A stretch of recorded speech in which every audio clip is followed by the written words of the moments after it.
Welcome to episode number 3 of the RetroWolf Podcast. In today's episode, I've got a very special guest, Renee Gomez. He is an amateur filmmaker, and he also shot behind-the-scenes footage on the Game Chasers movie, and that's where I met Renee. How you doing today, Renee? I'm pretty good. How are you? Good, man. Good. Glad to be here. Thank you so much for joining me for the podcast. Yeah, thank you for having me. Yeah, no problem, man. So what all have you been up to lately? Just working on projects, trying to get through this whole quarantine thing, trying to write. That's kind of like the main thing I've been working on. It's just kind of difficult when you're just stuck at home, and it's like normally I get my inspiration from real life, so it's been a bit tough, but you know what? Working. Yeah, same here, man. Same here. Just plugging away on the YouTube channel. Mm-hmm. You know, trying to maintain 2 videos a week and keep the quality up, and also working on some side projects and working full time. You know, all the usual stuff. Yeah. So, have you been playing any video games lately? And if so, what have you been playing? Oh, actually, I've been playing Breath of the Wild recently a lot, like a crazy amount. Yes. I don't normally have too much time to play, and right now was the perfect time to put in.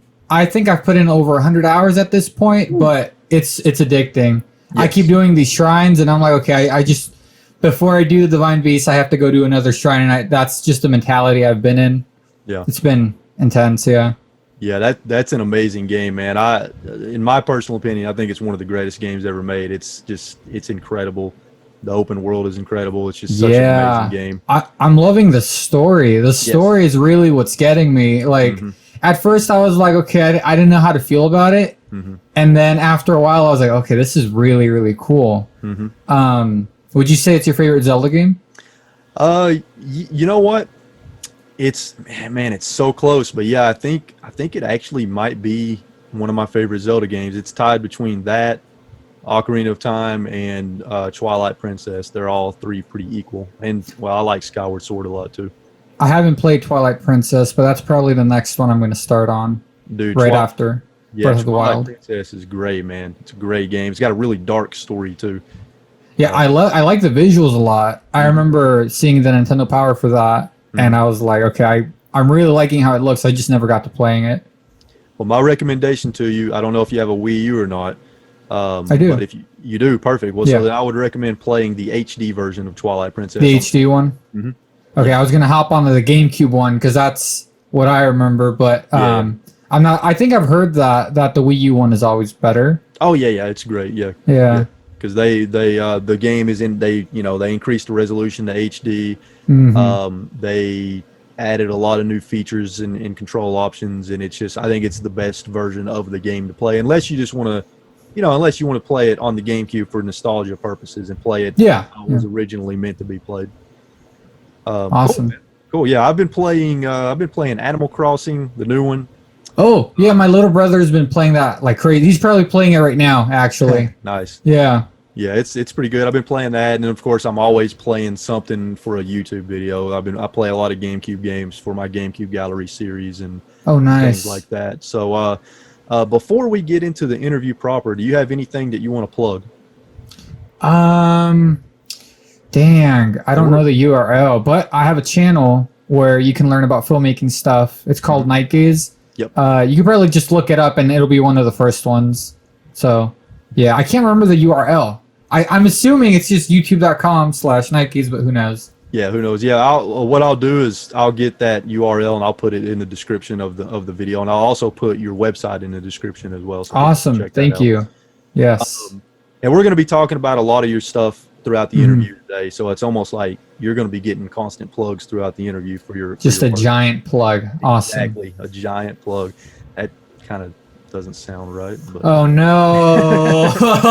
All right, let's jump into the interview proper now. So to begin with, Renee, for people, because I would imagine a lot of people in my audience probably aren't familiar with you, so let's get them I'd be surprised. Let's get them familiarized with you. So if you don't mind, tell us a little bit about yourself and your history with filmmaking.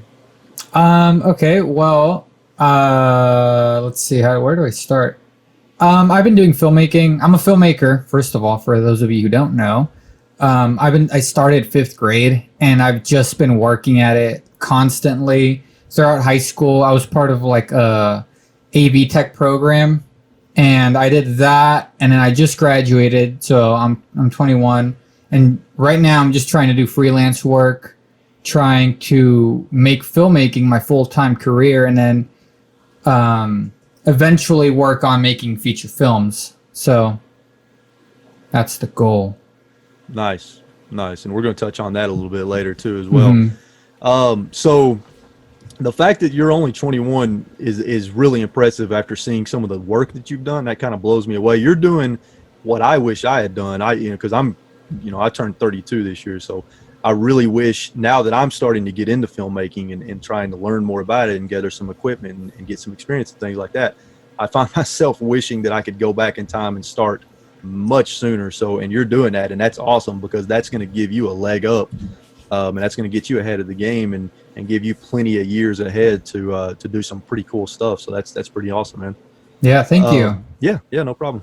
So you've gained a tremendous amount of knowledge and experience with filmmaking already.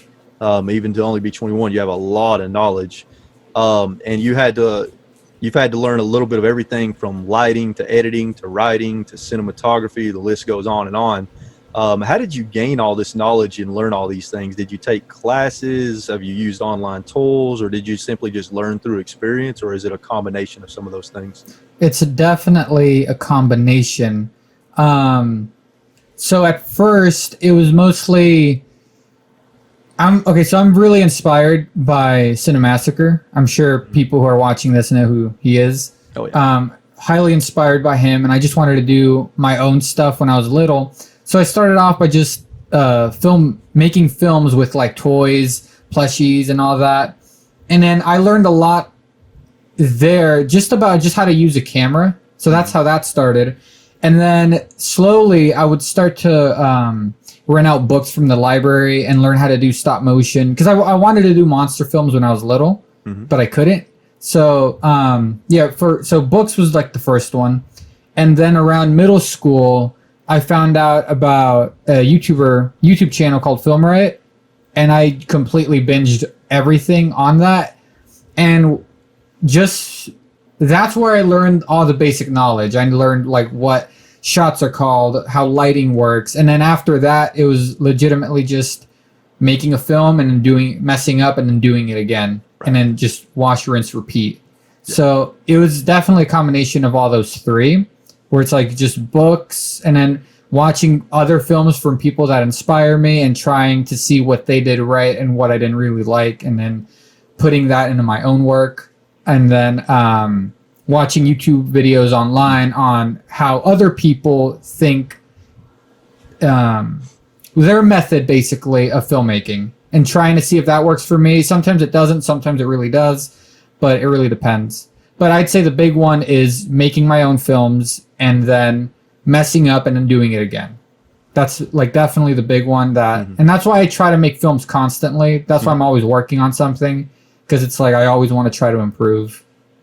Yeah. So, yeah. No, that makes perfect sense, and that resonates with me because, even though what I do on YouTube is a hell of a lot less complicated than what you're doing with your short films, it's a similar process. You just got to start doing it and getting that hands-on practice, and even if you suck in the beginning, and most people when they get into stuff like this, when they first start out, the first things they do, it's not going to be good.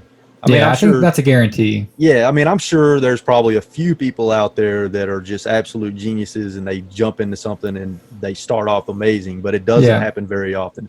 But you can't let that stop you from doing it. You're not gonna be that great at it at first. You're gonna stumble. You're gonna make mistakes. You're gonna have failures, but you have to jump into it so that you can learn these things and get better and slowly improve every single time. And that's what I'm trying to do with the YouTube channel, is every video I'm trying to improve something. Even if it's just something little that I improve each video, all those things add up. And I would imagine it's probably the same for you with your short films and with your video production is, I would imagine each time you try to find ways to improve, even if it's something small, those incremental improvements add up over time.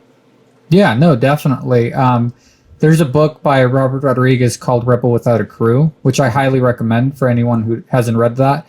But there's one point where he says that you basically need to get all your crappy videos out of your system like as soon as humanly possible, because everyone has like 100, 200 crappy videos in them. So the sooner you get them out, the better. And that always stuck with me.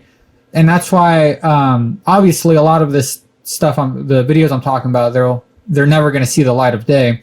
But it's like making them really fast and then messing up and then doing it again. And it's like you said, like it's about the little stuff, and then all of that adds up to like the big picture. Yeah, absolutely. Would you say that the most important way to get good at stuff like this is to actually get that hands-on practice? I mean, you could read all the books in the world, and that helps, of course, gaining that knowledge from books and watching videos and watching other people. But I think this, and I think a lot of people agree, I think you'll agree with this, that at the end of the day, you're going to learn more doing it yourself than reading a book or watching someone else do it. I 100% agree. I've talked to people who, that's kind of like all they seem to do is just take in information, but they never put it to the test. Yes. And I feel like you can have all that knowledge in your brain, but it's not going to do anything if you don't practice. Because if I tell you how to light up a shot, it's like, okay, you're going to know how to do it. But once you're actually putting up lights, it's way more complicated than it looks. Yeah. Because it's all about like the angle. Like there's just so much to it that it's hard to explain. So it's just all about doing it and doing it and doing it again. Yep. Definitely. Yep, that makes perfect sense. So you started your own little production company called Nightgaze Studios. Yes. So I'm curious, when did you start that, and what were some of the challenges involved with starting that? So it's kind of difficult because I didn't think of the name until probably freshman year of college, but it's always been there. I just didn't have a name for it. You know what I mean? Like I changed names throughout, but that was the one that I stuck with. Definitely the biggest challenge, especially now, is getting work. It's kind of tough sometimes when all you have to show is your short films. Right. Because people will be like, a lot of people are like, oh, wow, that looks cool, but I want a commercial. I don't want a film. So then it's like, I have to go out and try to, and I've done this, but I go out and I make a fake commercial, and then I'm like, look, I did this. You want to hire me? So, yeah, that's definitely the trickiest part, is especially since I'm so young, a lot of people see me and they think that, I guess they don't trust that I completely know what I'm doing. So that's very tricky sometimes. So normally whenever I go meet clients, I dress up to look older. That's always been the goal. And but yeah, definitely trying to get people to trust you is really the most difficult part. And it was actually getting better, and then the whole quarantine happened and I lost all the gigs I had. Yeah. So it's the kind of thing where it's like, well, you know what, have to take advantage of this time. So like right now I'm planning to do fake commercials to then promote that and try to get more gigs, if that makes sense. Oh yeah, that makes perfect sense. And you know, now that you're mentioning it, I wasn't even thinking about that, the fact that you are pretty young, and unfortunately a lot of people out there, when it comes to stuff like this, they're going to see your age and judge you on that, when really they should be judging you on your work. And looking at your website, you've built up quite a portfolio of work already. I mean, you've got corporate stuff on there, you've got your commercials that you did, you've got your graduation stories, wedding videos, of course your short films. So if it were me, if I had a company, right, and I went on your website and I saw that you were 21, but then I saw your work, I'd be like, you know what, this guy may be 21, but he clearly knows what the hell he's doing and does good work. Unfortunately, not everybody's like that, but the good news is you're not going to be 21 forever. So that's true. I'm getting older every year, closer to death. Yeah, exactly. Aren't we all? Yeah. One random little thing. So I whenever I was looking through your website, and my editor noticed this as well, what's up with the it said something about you've got a healthy obsession or unhealthy obsession with cereal or something? Yes. What's that all about? Yes. Okay, so I was with some friends and we were working on the website, and I was like, you know what, it'd be funny if I just put something really dumb. And basically what I put down is I have a very unhealthy obsession with putting cookies in my cereal, because I can't eat cereal if there aren't any cookies in it, which is really weird. But you know how people eat cookies and milk? Oh yeah. Well, I like to combine that with cereal. It's just a real, like, I try all different types of cookies with all different types of cereal. It's just so weird. But okay. I added that in just for a little, like, so people can be like, what the hell is this guy doing? So what's your favorite cookie cereal combination so far? Okay, I love Chips Ahoy. I love Chips Ahoy.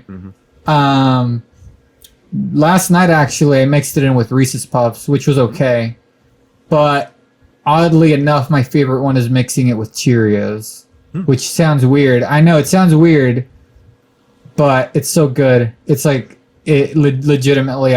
Sometimes that's my dinner. Honestly, it's that crazy. reminds me of something funny that I did one day. I took those little mini Oreos you can get. Yes. Yeah. Size. I took a bag of those, poured the entire bag into a bowl, filled it up with milk, and ate it like cereal. And it was amazing. Exactly. It's really good.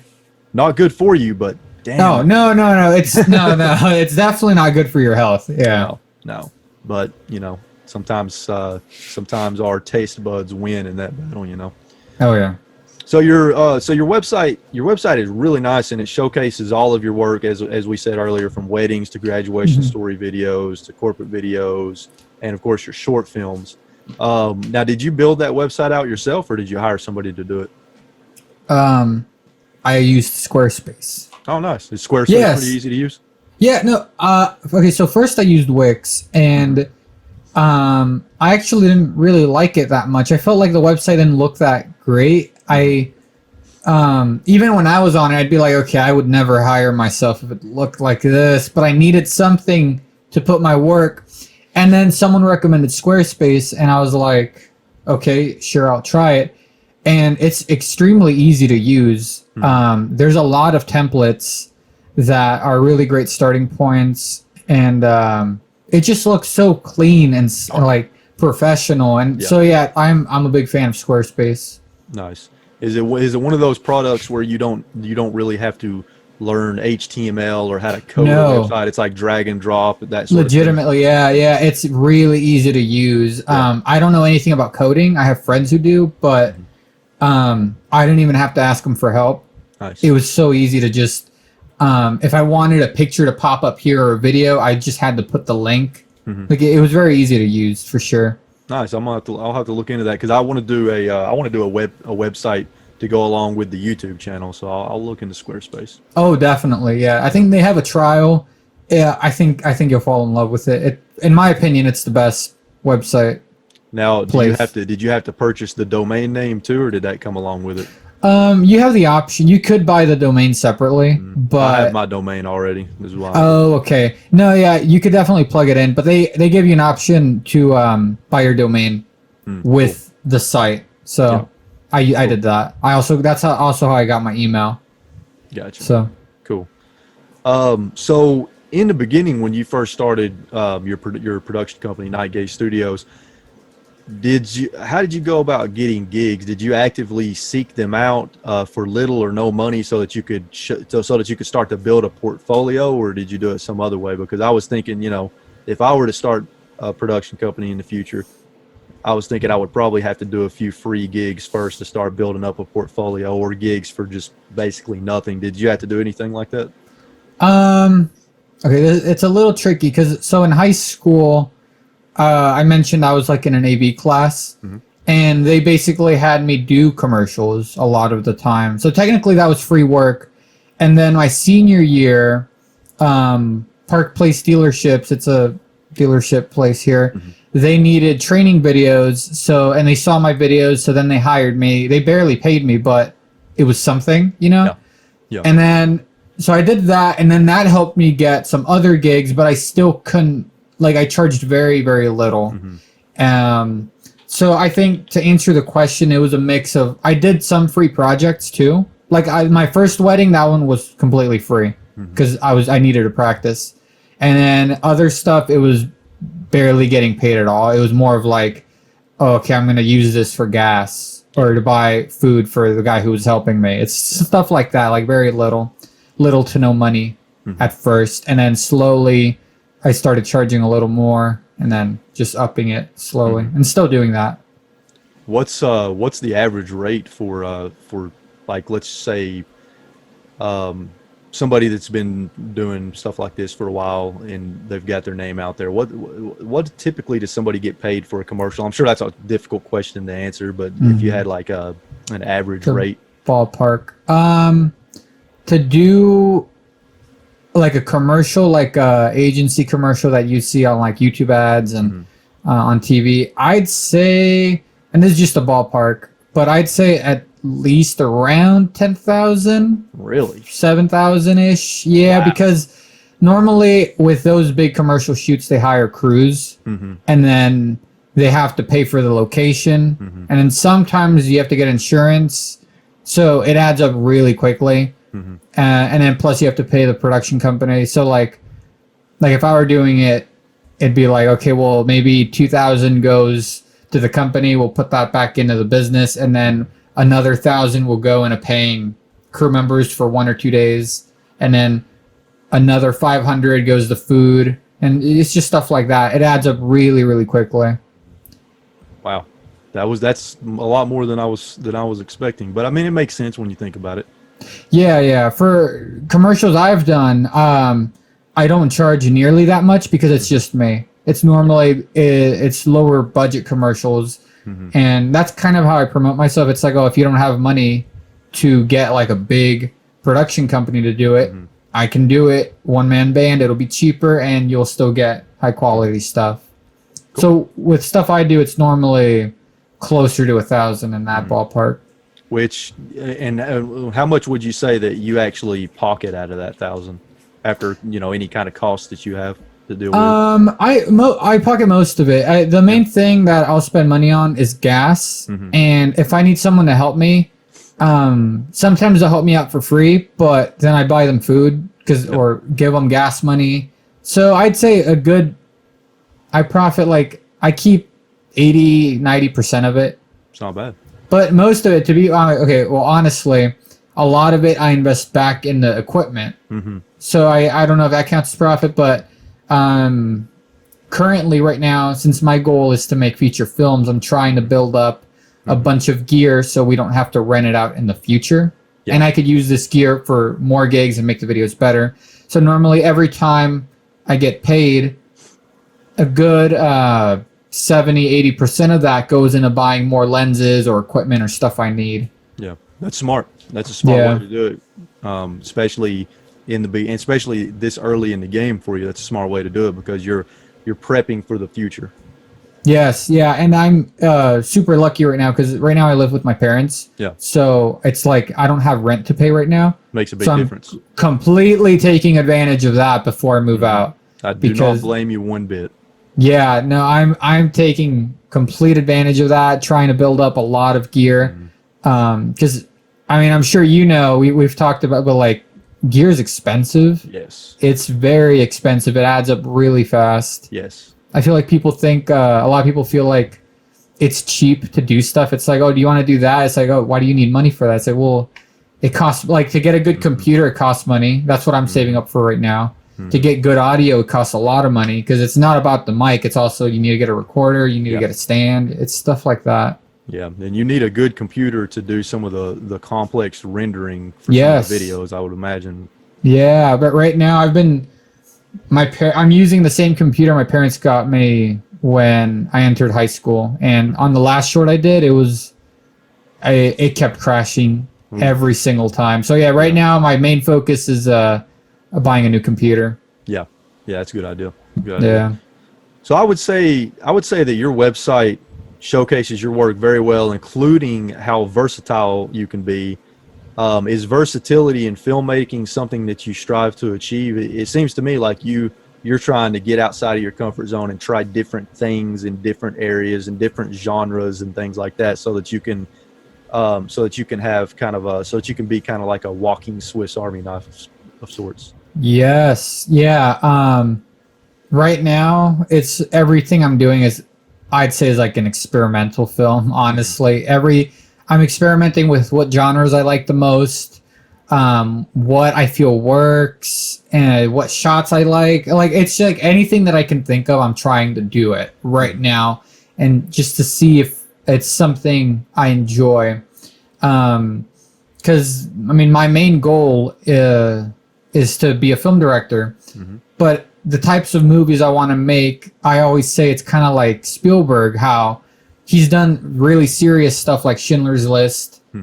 He's done family films like E.T. He's done alien sci-fi dramas like Close and like he's done everything, and that's kind of what I'm trying to do, because that's the films I just want. There's so many films like serious, funny, B movies. There's so many different films I want to make. So right now it's like I'm just trying to see what are my strengths and weaknesses, and then whatever weaknesses I have, it's like, okay, well, I have to work on that. Yeah. Like if I do a serious film, though, that's kind of harder to direct actor wise. So I recently did one called Just Once, and that one I was trying really hard to just figure out how to talk to actors, and like because it was the first time I ever worked with professional actors. It was the first time I ever worked with anyone outside my friend group. So that was a major like that was kind of a struggle for me, because I'm very introverted, so talking to other people is kind of difficult for me. So it's something like that where it's like, okay, I know I'm going to have to get used to this. I'd rather do it sooner and just get everything out and just practice and see how I mess up. Yeah. Yeah, you're going about it the right way, I'll tell you that. You're being very smart about it, especially figuring out what your strengths are, figuring out what your weaknesses are, but you're taking it a step further. A lot of people don't do this. You're taking your weaknesses, it sounds like, and trying to figure out how you can turn them into strengths. Yeah. And that's very smart, because a lot of people won't do that. They'll just accept their weaknesses and they won't do anything about it. And I've never understood that, because if you have a weakness, why not try to improve it and turn it into a strength? Yeah. Yeah. No, it's scary. It is a scary thing sometimes, because it's like normally before shoots, I don't throw up, but it's like I'm always close to it. It's so nerve-wracking. But then you get started, and once you're into it, it's not that bad. Like it's literally just doing it, like just starting to do it. That's the hardest part, at least from my perspective. Whenever I try to improve on a weakness, it's scary at first, but once you're into it, definitely gets easier. Yeah, I can also relate to what you said about being an introvert. I'm also a pretty introverted person, and honestly, the YouTube channel has been a big help for me to kind of get. I mean, I would say over the past decade, every year I've gotten less and less introverted. But definitely, whenever I was your age, I was super introverted. Like, you know, I didn't talk to much of anybody if I didn't have to. Same. But yeah, that can definitely be a challenge. But it's a challenge that can be overcame with practice. You know, just getting used to it, getting comfortable with it. Yeah. And you know, it's something that I have no doubt that you'll be able to work through. I mean, you don't really have much of a choice, I guess, if you want to do what you want to do. So. No, definitely not. Yeah. So let's change gears for a moment, and let's talk about your short films for a bit. First, I've noticed that many of your short films tend to be more in the horror genre, and I'm just curious, is that one of your favorite genres? Oh yeah, like I don't know if I have a Nightmare on Elm Street poster right there. Yeah. No, I love horror, and personally, I feel like whenever I do my first feature, it'll most likely be a horror film, just because it's so cheap to do it, and you don't sacrifice anything. Like if I try to do an action movie, if I don't have money, you're sacrificing stuff. Yeah. But with horror, it's like it's so cheap to do, and to try to scare someone, I feel like is really, really difficult. So that's something I keep practicing. It's the same thing as trying to make a comedy. It's always real. I feel like a lot of people, I feel like they don't give enough credit to stuff like that. Right. Because it's actually extremely difficult to make, like if I can make someone laugh or if I can scare them, I'd say that's probably like the biggest compliment I can get personally. Yeah. But yeah, I'm a big fan of horror. I always, when I was little, I would try to watch as many horror movies behind my parents' back. So yeah, I love the genre. Nice. Yeah. I like horror quite a bit too. And that makes sense what you said, that it is hard to scare people and even make people laugh, because everybody's different. So, you know, what one person might find funny, somebody else is not going to find funny. Same goes with what one person might find scary, somebody else might not find scary. So I guess I would imagine that someone's goal whenever they're creating a horror film or a comedy film is to try to write it so that they can catch as many people as possible with the scary bits and the funny bits. Oh yeah, yeah, definitely. It's surprising because I've seen a lot of horror movies and I've gotten to the point where none of them really scare me. Yeah. But there's a few I've seen recently that really got under my skin, and after watching it, I was like, okay, that guy really knows how to direct this. Like, it's incredible to make someone like who's really used to horror and watching these horror films and to scare them. I feel is like really hard, and it's just something I aspire to be able to do. You know what movie got me recently? Hereditary. Hereditary, yeah. Whoa, man. Whew. That's whenever the scene with the pole. Mm-hmm. That scene, and I remember I was like, oh dang. Yep. I think my jaw literally unhinged and was hanging on the ground whenever I saw that. Yeah, no, that's an intense one. Yeah, and the way it ended, man. Whew. Yeah, the music at the end, it gives me chills. Yep. Like, it's such a good score. Yeah. That movie was something else. Yeah, definitely. So I love the random Western short film that you did called Fast Hands that you made in high school. Yeah. It was entertaining, and the fact that you made something that was that high quality in high school is honestly really impressive. What was that experience like, and what challenges did you run into? Because I would imagine that was probably one of the first things that you did like that. Yeah. I noticed there were quite a few cast members in that one too, which is pretty cool.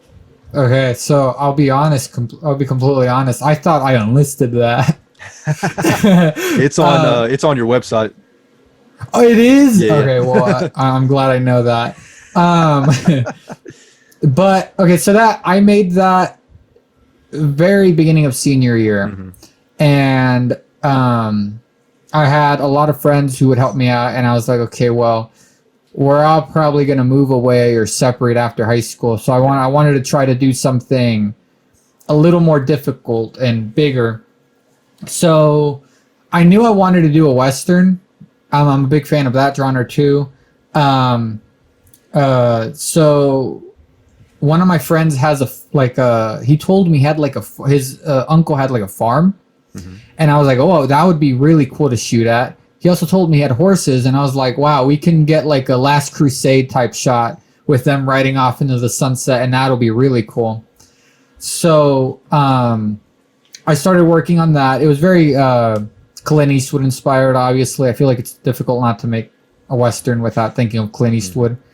But yeah, working on that was really difficult just because, okay, so my friends, they knew what they were doing, but it's not their passion. You know what I mean? Like, it's not their thing. So trying to get all these people to help me and because it was the first time I had a big crew, and by that I mean like 8 people. Yeah. And trying to coordinate everyone was really difficult. And then when we started filming, I forget there's no behind the scenes for this. So when we started filming the first day, it started raining, and it's an hour away from where we live, which is far especially for a high schooler.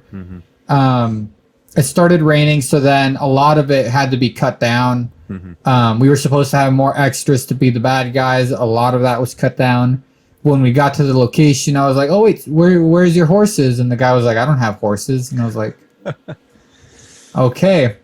So I legit had to think of an ending on the spot, because originally I didn't want to show any cars, and that's kind of why I don't really like the short that much, is like you see a car, but it's supposed to be during the Western times. And then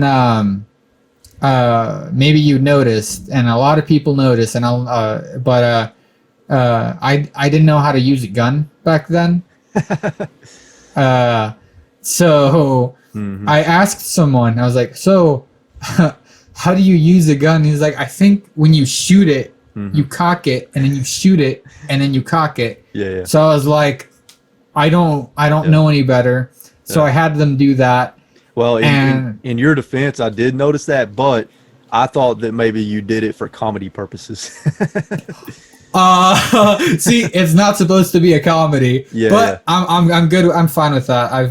I've learned to deal with it. Yeah. But after we made the film, everyone would tell me, it's like, that's not how you shoot a gun. And then I looked into it and I was like, oh my goodness. Yeah. But hey, you know what? At least you learned that lesson then and not whenever you were shooting something a lot bigger. You know what I mean?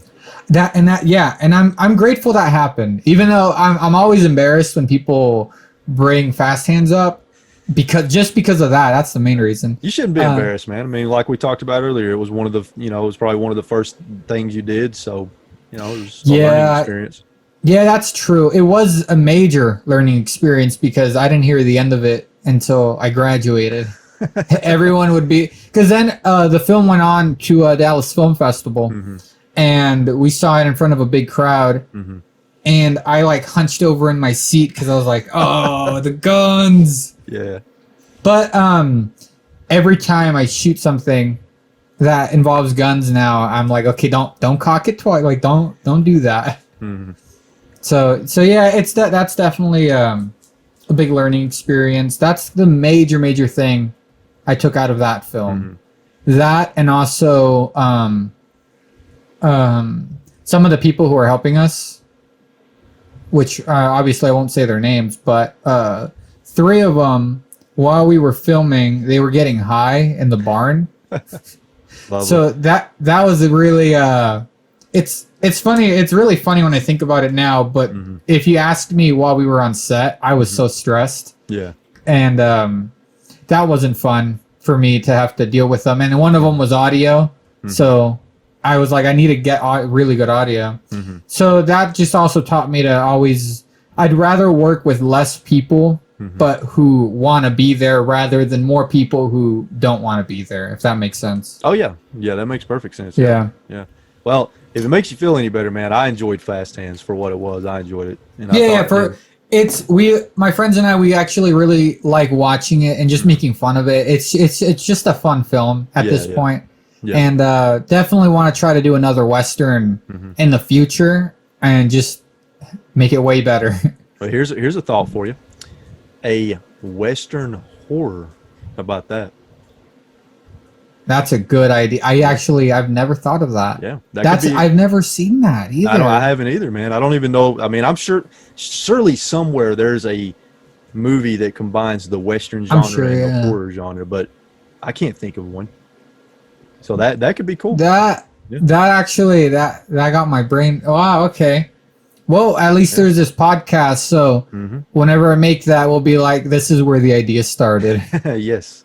That's awesome. Thank you for that idea. Yeah, no problem. That's great. Yeah, it popped into my head whenever, we were talking about the horror, and then we changed gears to the Western. I just thought to myself, a Western horror.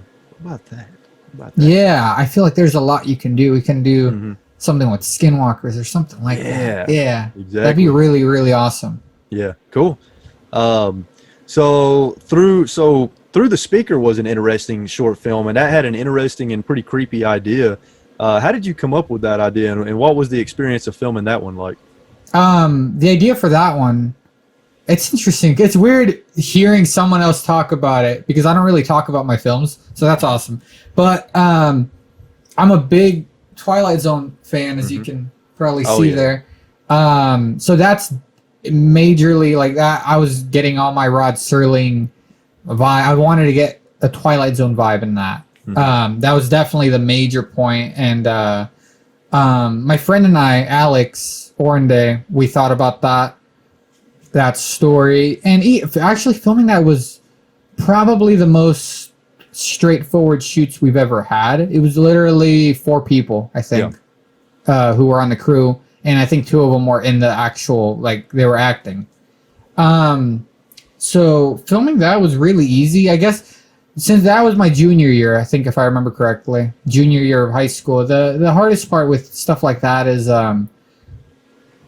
we would film in our parents' house, but since we were in high school, our parents would want us back by like midnight. Like they'd get upset if it was past that. So we only had like maybe 4 or 5 hours every day after school to film a little bit. So that was definitely the toughest part, I'd say. But I actually don't remember that shoot that well, just because it was pretty straightforward. And that's a thing I try to avoid in my films now, where I feel like a mistake I did a lot before then is I just set up the camera on a tripod and I film it, and then I move it, get a different angle, and I film that. But I never added movement. I never added like any special shots. I feel like it wasn't that creative, like from a visual standpoint. So right now is like, that's something I'm trying to work on. And I noticed it in Just Once. That's the main one where I finished filming it and I was like, this is pretty straightforward, where it's like a shot here, a shot of him, and then a wide shot, and then that's it. You know what I mean? Yeah. That makes sense. Yeah. So you're trying to diversify the way that you shoot things and not just stick to one way. Yeah, because the common way to shoot something is you just get coverage of everything. It's like, if it's a scene of two people talking, you get person A, you get person B, and then you get a wide shot of both of them. And which is fine, but I feel like if I want to try to stick out and be able to be a better director, I want to try to do more like longer takes, or try to add some movement in there, like with a dolly, which is why in the last short I did, Radio Tower, I tried to add more movement to that one. I tried to make the shots a little more interesting. And something I found that helps a lot is if you combine shots. So like if there's a shot of a laptop and a shot of a girl, I'll just combine both of them and have it pan up, if that makes sense. I just realized I completely went off track, so no, you're sorry good. about that. No, you're good. You're good. Okay, so I gotta ask you, man. Chandler's Cookies is a strange one, but kind of funny and entertaining. What's the story behind that? Oh man, Chandler's Cookies. Okay, it's so. So in high school, we made a video called Alex's Cookies, which you can find it on YouTube, but it's not on my channel because it's another friend's video technically, and that was me making. One of the projects we had for high school was make a cooking video, show us how to make something, and they just wanted us to get better at videography and all that. And my friends and I were like, wouldn't it be really funny if we don't make a cooking video technically? Like, we just do something really stupid, but we can't get in trouble because it technically is a cooking video. So that's the kind of it. Chandler's Cookies was a sequel to that old video, and literally we got on set and we were like, okay, just scream, just do stupid stuff, and a lot of it was just done in editing. So that's a great example of just getting together with friends and making something really silly and stupid. Yeah. That probably a lot of people will be really confused by. Yeah. No, I mean, I was confused by it, but at the same time, it was entertaining. So. Yeah. No, it's just dumb. Yeah, that's what happens when you and your friends make something. Yeah. Hey, there's nothing wrong with dumb. Sometimes dumb turns out to be something great, you know? Yeah. No, I agree. We always look back at Chandler's Cookies and we just find it funny. And it's just always fun to look back at old videos we did. Oh, yeah. Because also, as we get older, it's like, there is less time to do stupid things, you know? Mm-hmm. Oh, yeah. You're right about that. So my favorite out of all of your short films was the drama Just Once, which was roughly a 30-minute long story, roughly, and that had to have been a massive undertaking for you. And I also really enjoyed your making of video on it. So I'm curious, how long did it take you to create that one from beginning to end? That had to have taken a while.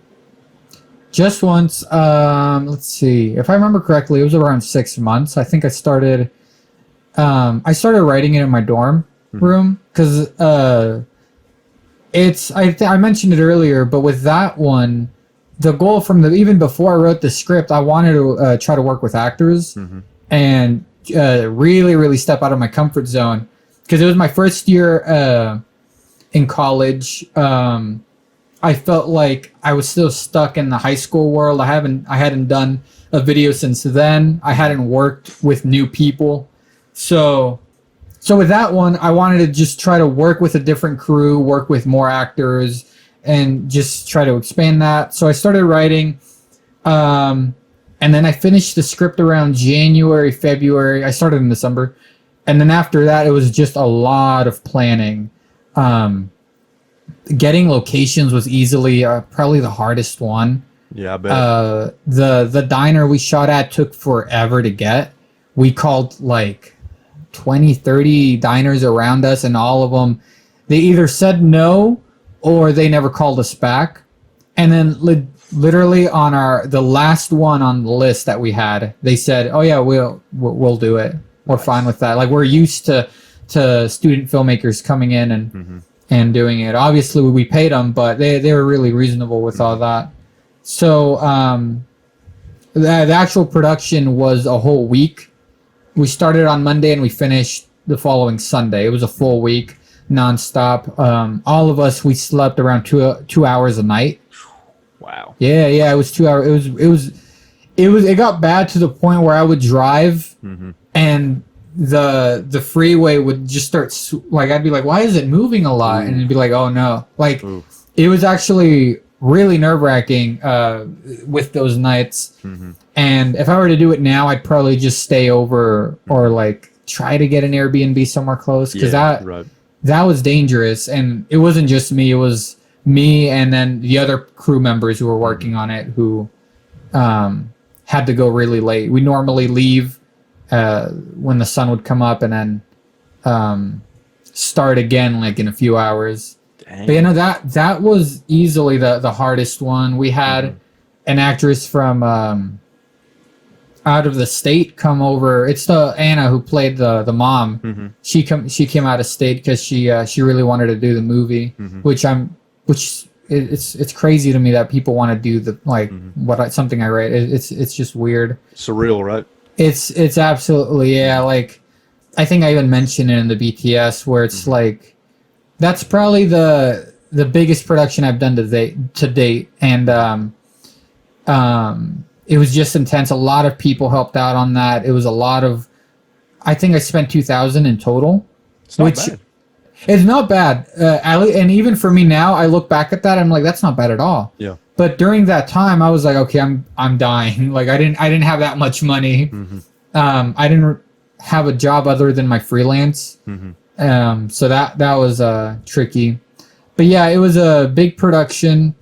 A lot of stuff happened, and I some of the stuff I talk about in the BTS, I don't remember. It's like we lost a rod or something. I tell that story in the video.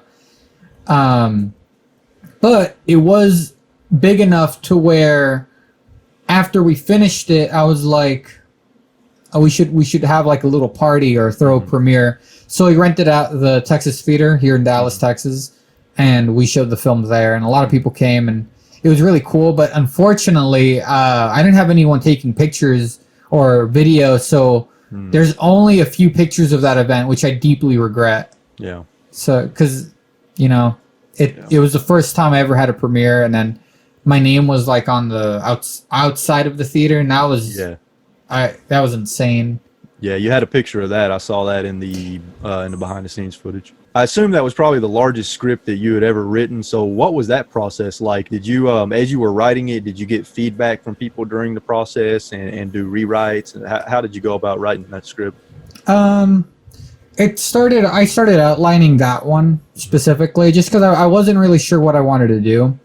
And then it was a kind of thing, because it was a very personal story, so I kind of knew where it was going to go. I just wasn't super sure about, it's like I knew the ending, I just didn't know how to get there. I didn't know which road to take, because there were so many things that could have happened.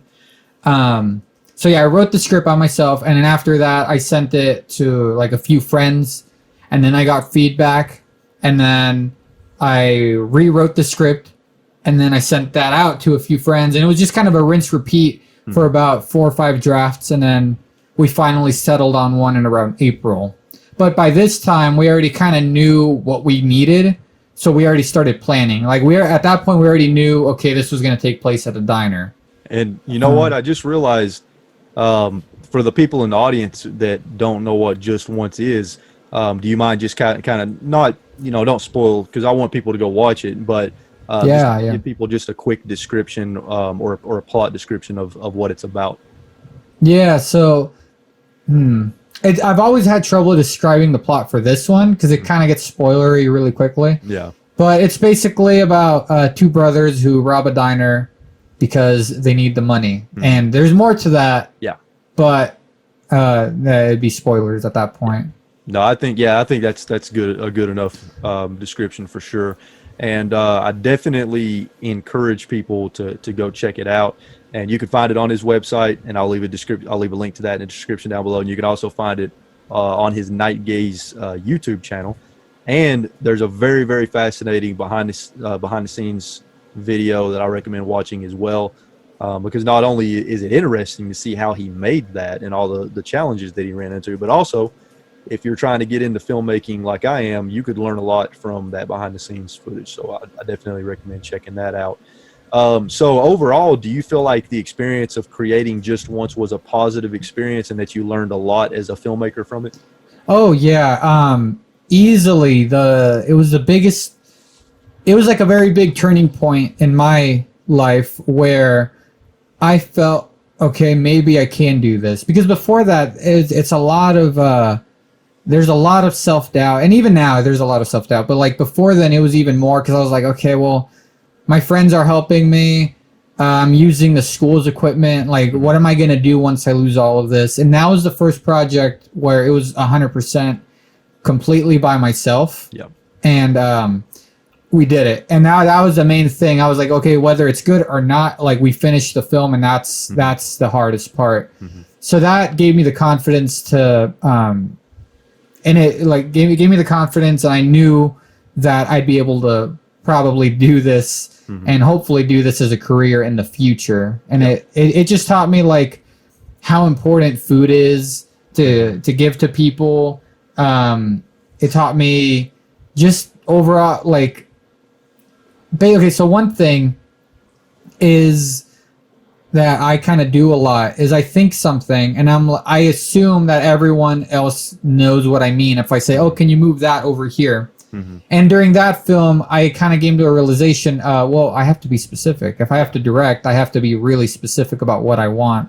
Yeah. So that was also a major thing that's helped me now, is just learning how to direct more. And I'm still learning, obviously, but that one was like the big one that like just completely kind of gave me the confidence to keep pursuing that. Yeah. Well, I really liked it. I thought it was really good. I went into it, whenever I started watching it, I went into it not knowing what to expect. I didn't know what it was about. All I knew is that it was a drama and that it was about 30 minutes long. And I found myself being captivated the entire 30 minutes, and it went by fast. And that, to me, if I'm watching something and it goes by fast and I don't find myself getting bored at all, and I find myself liking the characters and getting invested in it, that tells me it was good. And so I was very impressed with it. I thought it was really well done. Wow. And, thank you. I got to ask you though, whenever it was completely finished and you saw the finished product, that had to have made you feel good. You had to have felt a sense of pride in that. I'll be honest, I actually really didn't like the movie. Really? I actually, this is... What I was just gonna say we are our own worst critics, you know. Yeah, no, okay, so you also see this in the BTS, but I had a lot of exporting issues hours before the premiere. Yeah. Like I said, I have a really old computer. It was so bad. I didn't sleep that night. It was really, really bad. So then when I saw the final product, I actually almost canceled the premiere because that's how much I really didn't like the movie. Oh, wow.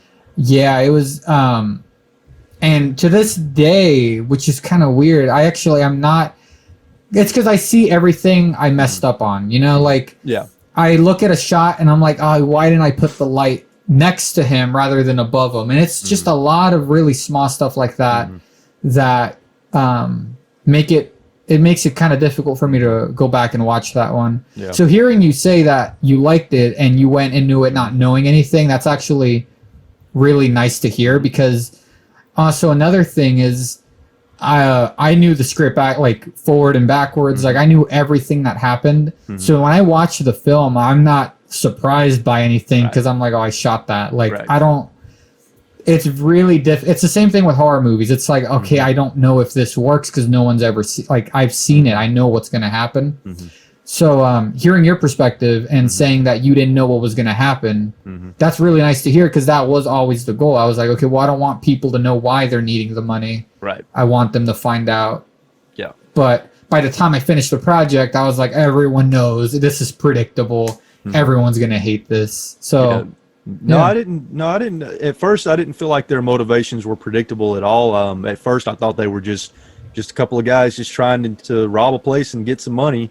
And then, what I really liked about it is it really shows a different perspective, because a lot of people, whenever they hear about crimes being committed, they automatically think that person must be a just absolutely terrible monster of a person. But it's so much more complex than that, because somebody's motivation for committing crime, and even though that crime can sometimes lead to terrible consequences and terrible things occurring, a lot of times when people commit a crime, it's because they have a motivation to do it.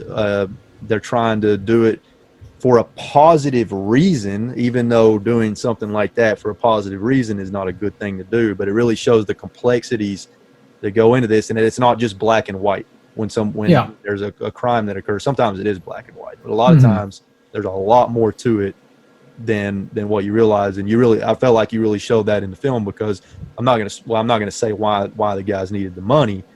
Everybody should watch it, definitely check it out. But whenever you see that, although you hate what happened, what resulted from the robbery, because it wasn't good, at the same time you kind of sympathize with these guys, because they were doing it for a good reason. But it sometimes, and I took a lesson, there's a lesson from that film too. You're trying to, I feel like you're trying to show that the road to hell is, that saying, the road to hell is paved with the best intentions, or whatever.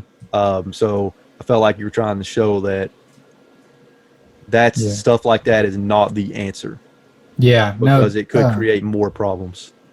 Yeah. No, that going into it, that I forgot something happened in my life. I didn't do anything, but I think I knew someone, or something happened to where the idea that bad stuff can happen, but you never really hear any other perspective. Like if I told you someone robbed a gas station, and you're going to automatically think, oh, that guy's a jerk, but you have no idea what's going on in that guy's life. Exactly. And a lot of places, when you hear criminal, the word criminal, it's like you think they're bad people, but I'm sure there's a lot of people like in prison or stuff who they didn't have bad intentions. Right. Like no one tries to be, most people try not to be bad. Right. Like most people have, there's a reason why they're doing it. And, you can always hope that they have a good reason, even though it's wrong, but, Yeah, absolutely. Absolutely. Also, I wanted to mention that my editor watched it and he liked it quite a bit as well. Oh, nice. And he watches a lot of movies and stuff. He enjoyed it also. So your most recent short film, which I really enjoyed, Radio Tower, that was a really fun one. I like the way it ended too. That was pretty interesting. Yeah. It had some pretty impressive VFX in it that you did. I can't help but wonder, how difficult is it to learn basic VFX like that? I mean, whenever I see it from my perspective, I automatically think, man, that looks really complicated. It's pretty okay. So the VFX for that one was definitely probably the hardest ones I've done to date. They were just really tricky. I mean, honestly, half of it was dealing with a computer, but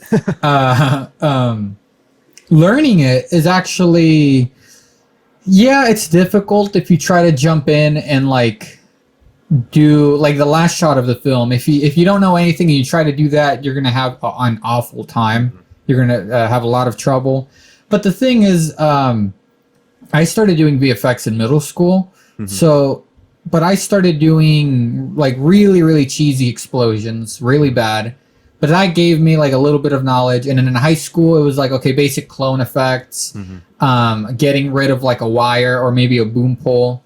And and then that made me learn more, and then just slowly you're just building up like knowledge. So by the time I got to this film, I already kind of had a really good idea of how I was going to shoot it, which is the only reason why I even wrote that ending in, because I was like, okay, well, if I can do this, I can probably do that and figure it out. So it's the kind of thing where you don't want to jump into it trying to do your absolute best. You should just try to jump into it trying to do really, really basic stuff no one's going to notice. And then you're going to learn how to use the software, and then you can just keep getting a little better and better. What software do you use? I use After Effects for pretty much everything. Is that an Adobe software? Or? Yeah. It's connected with Premiere Pro. Okay. Gotcha. So yeah, that's a lot of people are switching over to like DaVinci. I know Billy's shooting editing Game Chasers and DaVinci. Yeah. But I'm just so used to Premiere. Yeah. And the one thing I really like, even though it crashes a lot, is just like I pay the subscription, and then I get an editing software, I get an effects software, I get a sound software. You know what I mean? Like it just has a lot into it. It's just it can be pretty buggy sometimes. Yeah. Well, whenever I first started the YouTube channel, in the beginning, I wasn't editing any videos. My nephew, he's my partner in the YouTube channel. He was doing all the editing in the beginning. In the beginning, he was using Adobe, but we kept having so many issues with it crashing just all the time, and it was really getting on his nerves and incredibly frustrating for him. So we switched to Cyberlink Power Director, and I don't think it doesn't have as many features as Adobe does, but you can still do a lot with it. It has an audio component, it has a color component for color correction and stuff like that. You can do a lot with it, and it's pretty easy to use. I feel like it's pretty user friendly. But the biggest thing is it wasn't crashing. It crashes every now and then, but for the most part, we weren't having we was not, and it renders fast too. I've noticed, but we switched to that, and then I started doing some editing. So I've been learning a lot about video editing over the last year or so. Basically, more or less, he edits a video a week and I edit one video a week. So we kind of split the editing duties up a little bit. I've still got a lot to learn though, but it's been I enjoy editing. It's pretty fun. There's, especially when you learn something new and start getting proficient at it. That's always exciting. Yeah. I think the next two things I'm going to start trying to learn more about, and one of these things I'm going to ask you about later, but the next two things I'm going to try to learn more about is how to improve the audio in post-production. And also color correction. I would like to learn more about that. I basically don't know anything about color correction at all. Okay. I'm going to be going into it from a complete beginner's perspective. Yeah. But there's a lot of great resources online, so I'm going to start getting into that pretty soon. Nice. So I know COVID-19 is probably making it nearly impossible for you to shoot short films or anything really.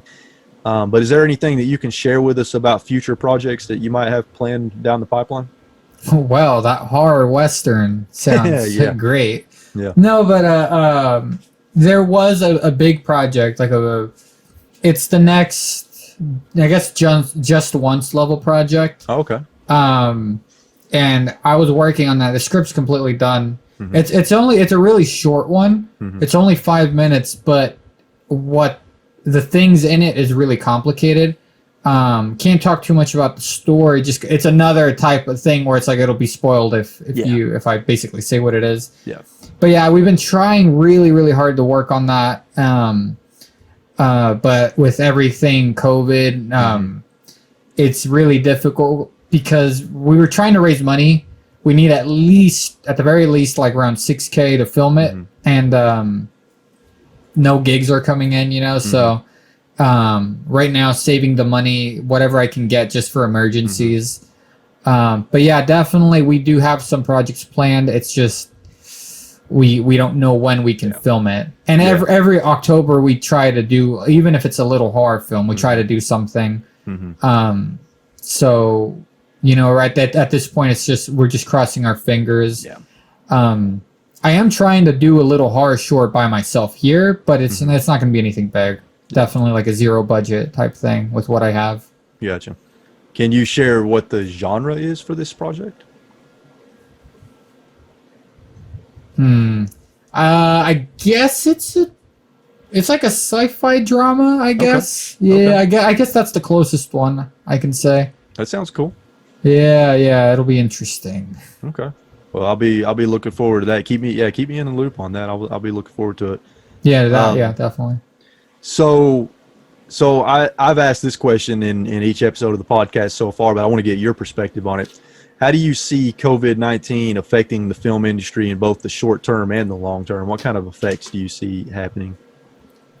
Ooh, that's a great question. I think in the short term, I feel like we're not going to see a lot of movies soon, for sure. Yeah. Even if movie theaters open up, I can't imagine Hollywood, because the thing, Hollywood's like, they're always filming something. And now everything stopped. Shows stopped, movies stopped. So I feel like there's going to be a period where like this year, is there even going to be a point in having an Oscars? Yeah. Like nothing's coming out. Like everything's going to VOD. And that's stuff that they've shot already. But as in new projects, it's questionable.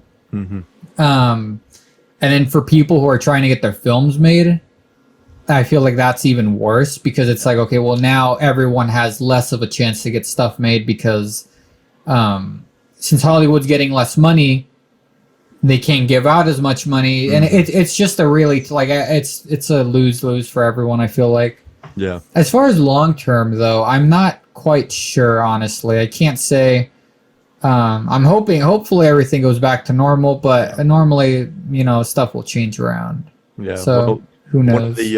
One of the long-term effects that I'm anticipating is I think that this is going to accelerate the death of movie theaters. And yeah, okay, I've heard that being said, and that's really depressing for me to think of. It is, yeah. I love going to the movies. I go really, really often with my little brother. Even if the movie isn't that great, it's just a lot of fun. Yeah. Walking into a room and just smelling the popcorn and walking to the auditorium. I mean, I worked at a movie theater for around a year, and it's probably one of my favorite memories ever. Nice. It's just a really nice place, and I really hope they don't die off. It would be really sad. I'd be really depressed if that happened, because I have a lot of memories going to the movies and watching like just a really special movie for the first time, and the idea that other people won't be able to experience that, or future generations won't. It's a sad thought. Yeah. Well, let me say this. I don't think that they're going to 100% die off. I think it's going to eventually be like it is with drive-in movie theaters, where it's going to be rare. I think they're still always going to be there, but I think it's like you have to drive, 2 hours just to get to one, that kind of thing. And there's going to be very limited movies showing at them. So I think that's eventually going to happen, because the digital age is really just taking over everything right now. Video games are starting to move more digital. Movies are starting to get there. Music is pretty much there. I mean, how many people buy physical CDs anymore, Yeah. DVDs and Blu-rays are dying. So it's all going digital. I'm a big fan of physical media, so that's a sad thing. I mean, down there, these are all it's my VHS collection. I still collect VHS. That's like, me too. I really just like having a physical copy, and there's just something about it. Like, I know I could watch it online, but like at least for movies, there's always going to be compression because you're streaming it. But like if I have the Blu-ray, that's the highest quality you can watch it. Like that's the actual file, and it's a sad thought. And I just hope they don't die off completely. I hope, like, even with physical media, I just hope at least, even if people stop buying, if they keep making them, I'll be happy. Well, hey, as long as there's a market there, even if it's just a niche market, somebody will do it. Yeah, someone will do it. Right, somebody will do it. So I think it's always going to be there, but it's just going to get less and less.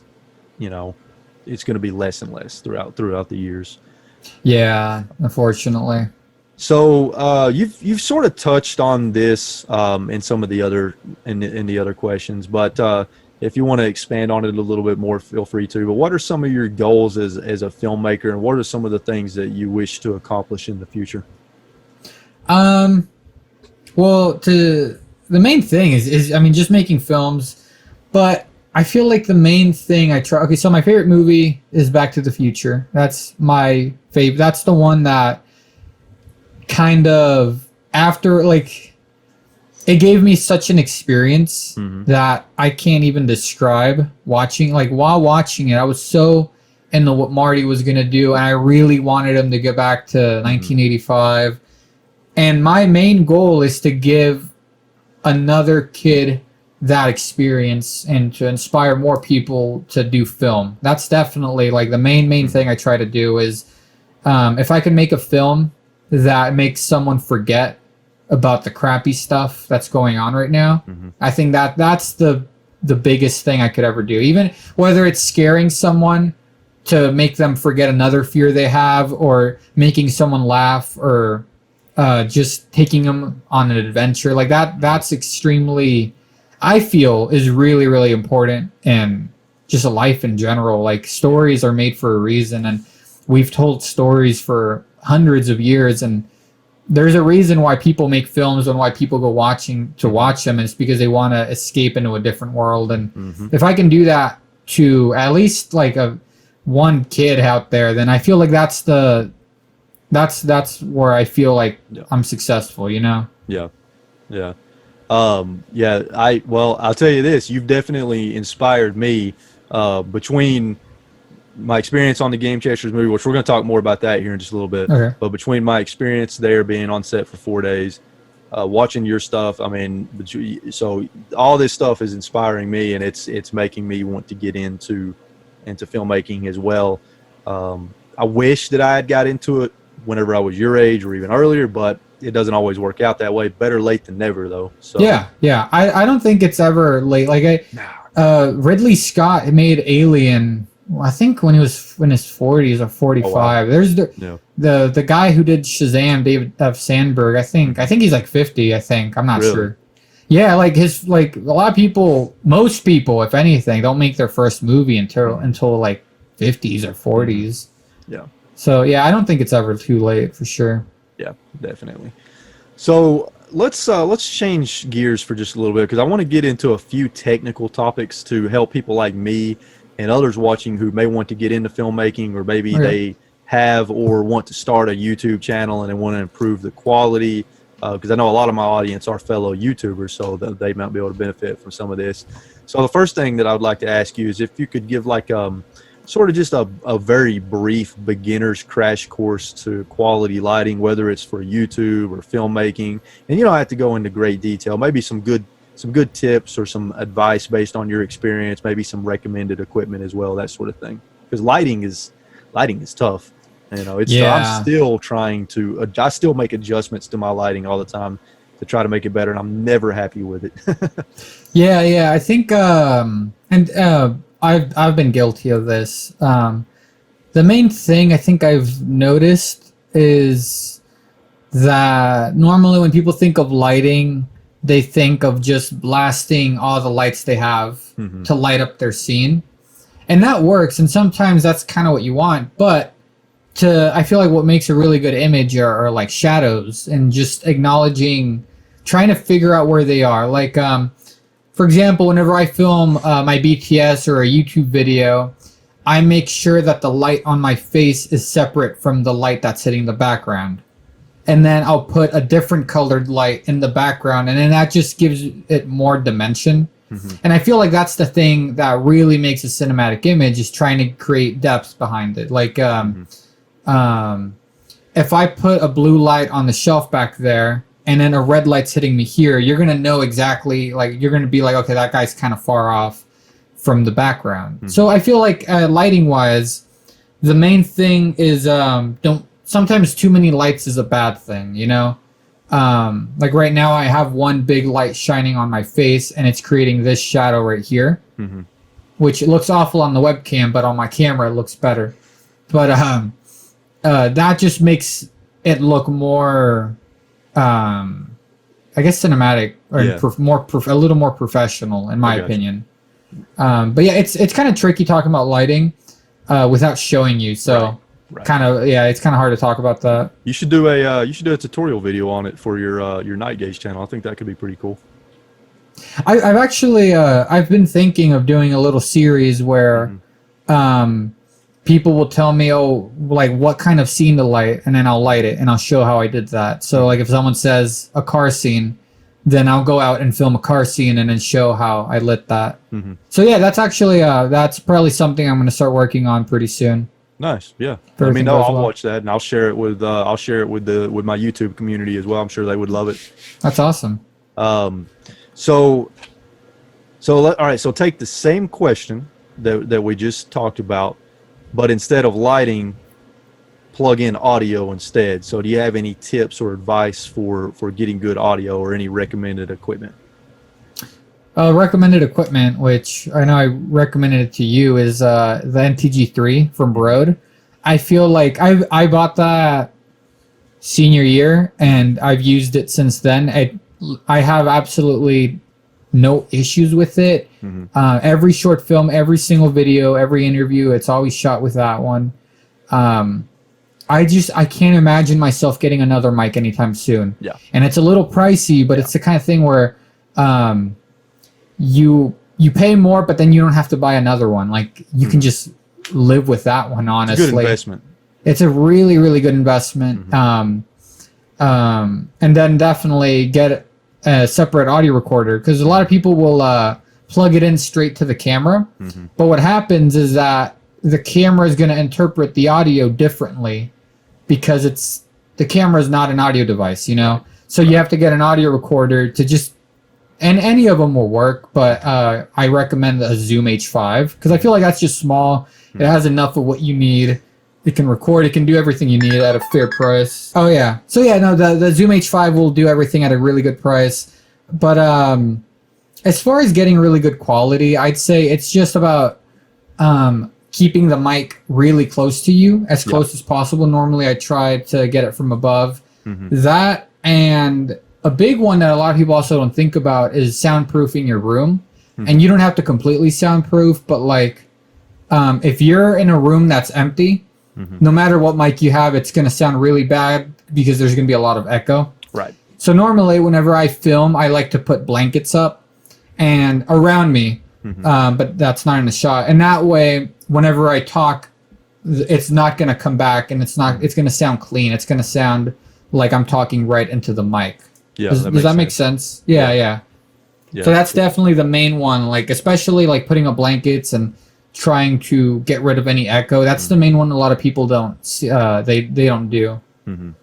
Yeah. Okay, cool. Those are great tips. So so besides audio and lighting, do you have any other tips that you want to share? Any other advice for creating a quality production, whether it's on whether it's a YouTube video or a short film?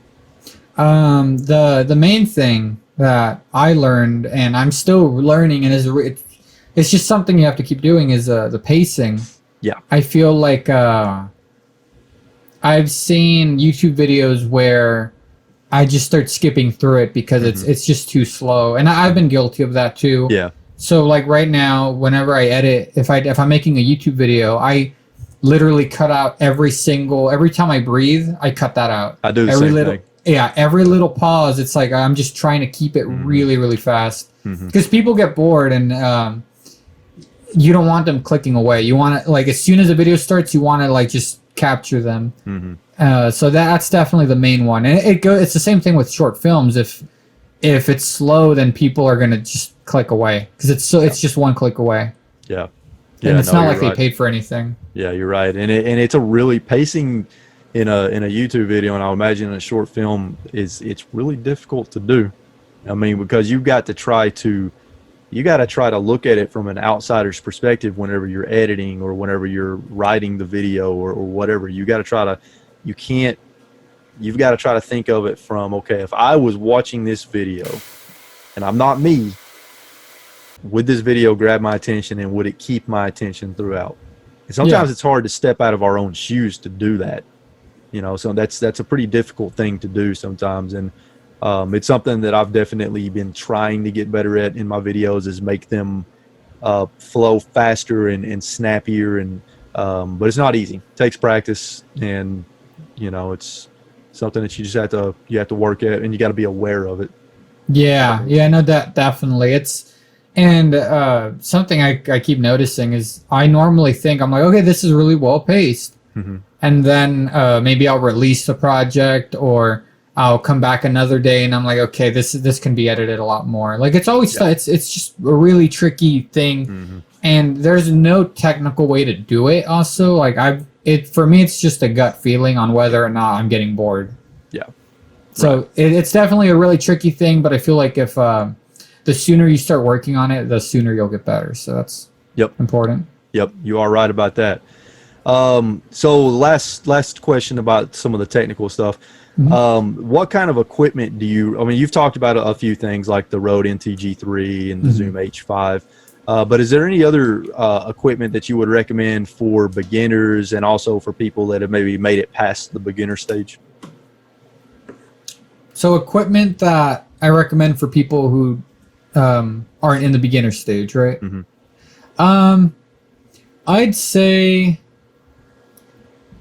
it's kind of a tricky one because it really depends on what you're wanting to do, Right. So the main so currently I use the Blackmagic Pocket 4K, and that's a cinema camera. It's and that works for me because I want to make short films, and that gives off, or at least for me, the best quality at a low price. I've heard that's a really good camera. Yeah, it's a really, really good camera. The only issue, though, is that because it's a cinema camera, it takes up really, really large files. So you need to invest more space. You need more gear to use the camera.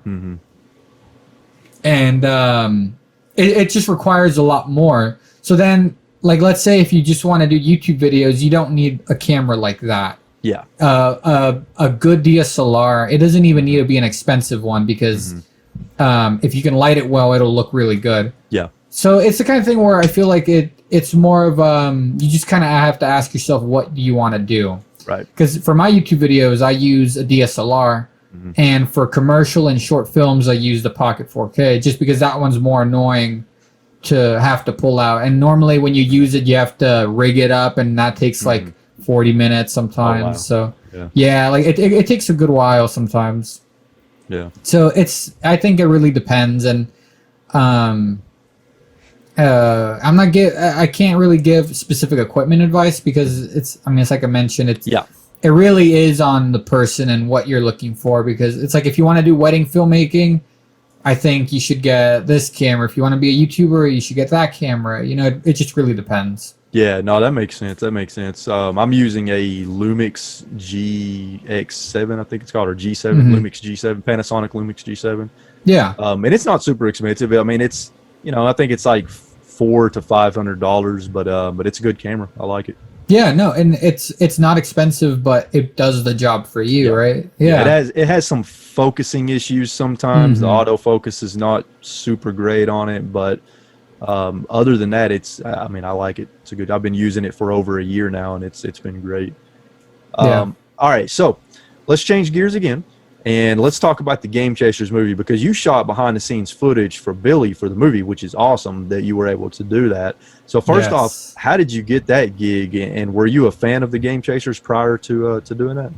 Yes, I definitely was a fan. I told Billy this, which is, even me saying that sentence sounds so weird to me. Yeah. But I've been watching them since, I think they started season 1. And I think I was in elementary when I started. Really? Which I swear I was either in 5th grade or 6th grade. It was either one of those. But I was really young, basically. So I guess you could say I grew up watching the Game Chasers. And whenever I found out there was a movie, I was like, oh, that's pretty cool. And then I found out they're from Arlington, and I was like, I'm from Arlington. Well, I'm from Grand Prairie, but it's next to Arlington. Yeah. So I was like, oh, well, that's actually really neat. Maybe I can probably help out. But honestly, I was kind of hesitant on asking because there was a fear of rejection. I was like, oh, maybe not. Maybe it's not my thing. But I did donate. I donated for the film because I wanted to see it made. And then I was debating with my brothers because we all watch Game Chasers. And I've met Billy before at Retropalooza, but it was when I was really little. Yeah. So, and I remember being intimidated by him because he's so freaking tall. He's a big guy, yeah. Yeah, and so I just reached out on Twitter one day. I was like, I was talking with my brothers, and I was like, oh, do you guys think I should do it? I was like, what if he thinks everything I do is crappy? And I was like, well, if he does think that, I doubt he'll say it, so I'm safe there. So I just reached out and asked him. And I remember his response was really funny because then he's like, oh, I forgot what video. I think I sent him my reel and the video and another video I did. And if I remember correctly, he basically asked me, oh, wait, so what did you do on that short? And then I was like, oh, I did everything. And what he told, and then later we met up at a Starbucks and we were talking, and he kind of explained to me, he was like, oh, dude, like I thought maybe you were just like a sound guy or something because I didn't expect that level of quality from you. And I was like, no, like I did like the writing, the shooting, and all that. So that's how I met him, and then he asked me to help out, and obviously I said yes. Oh yeah. So yeah, that's kind of how that started. It was just I just asked him on Twitter, and thankfully he said yes, and I really appreciate that. Yeah. And it was just cool being able to talk to him, and just being on that set was really cool. It was it was my third film set and my first feature length film set.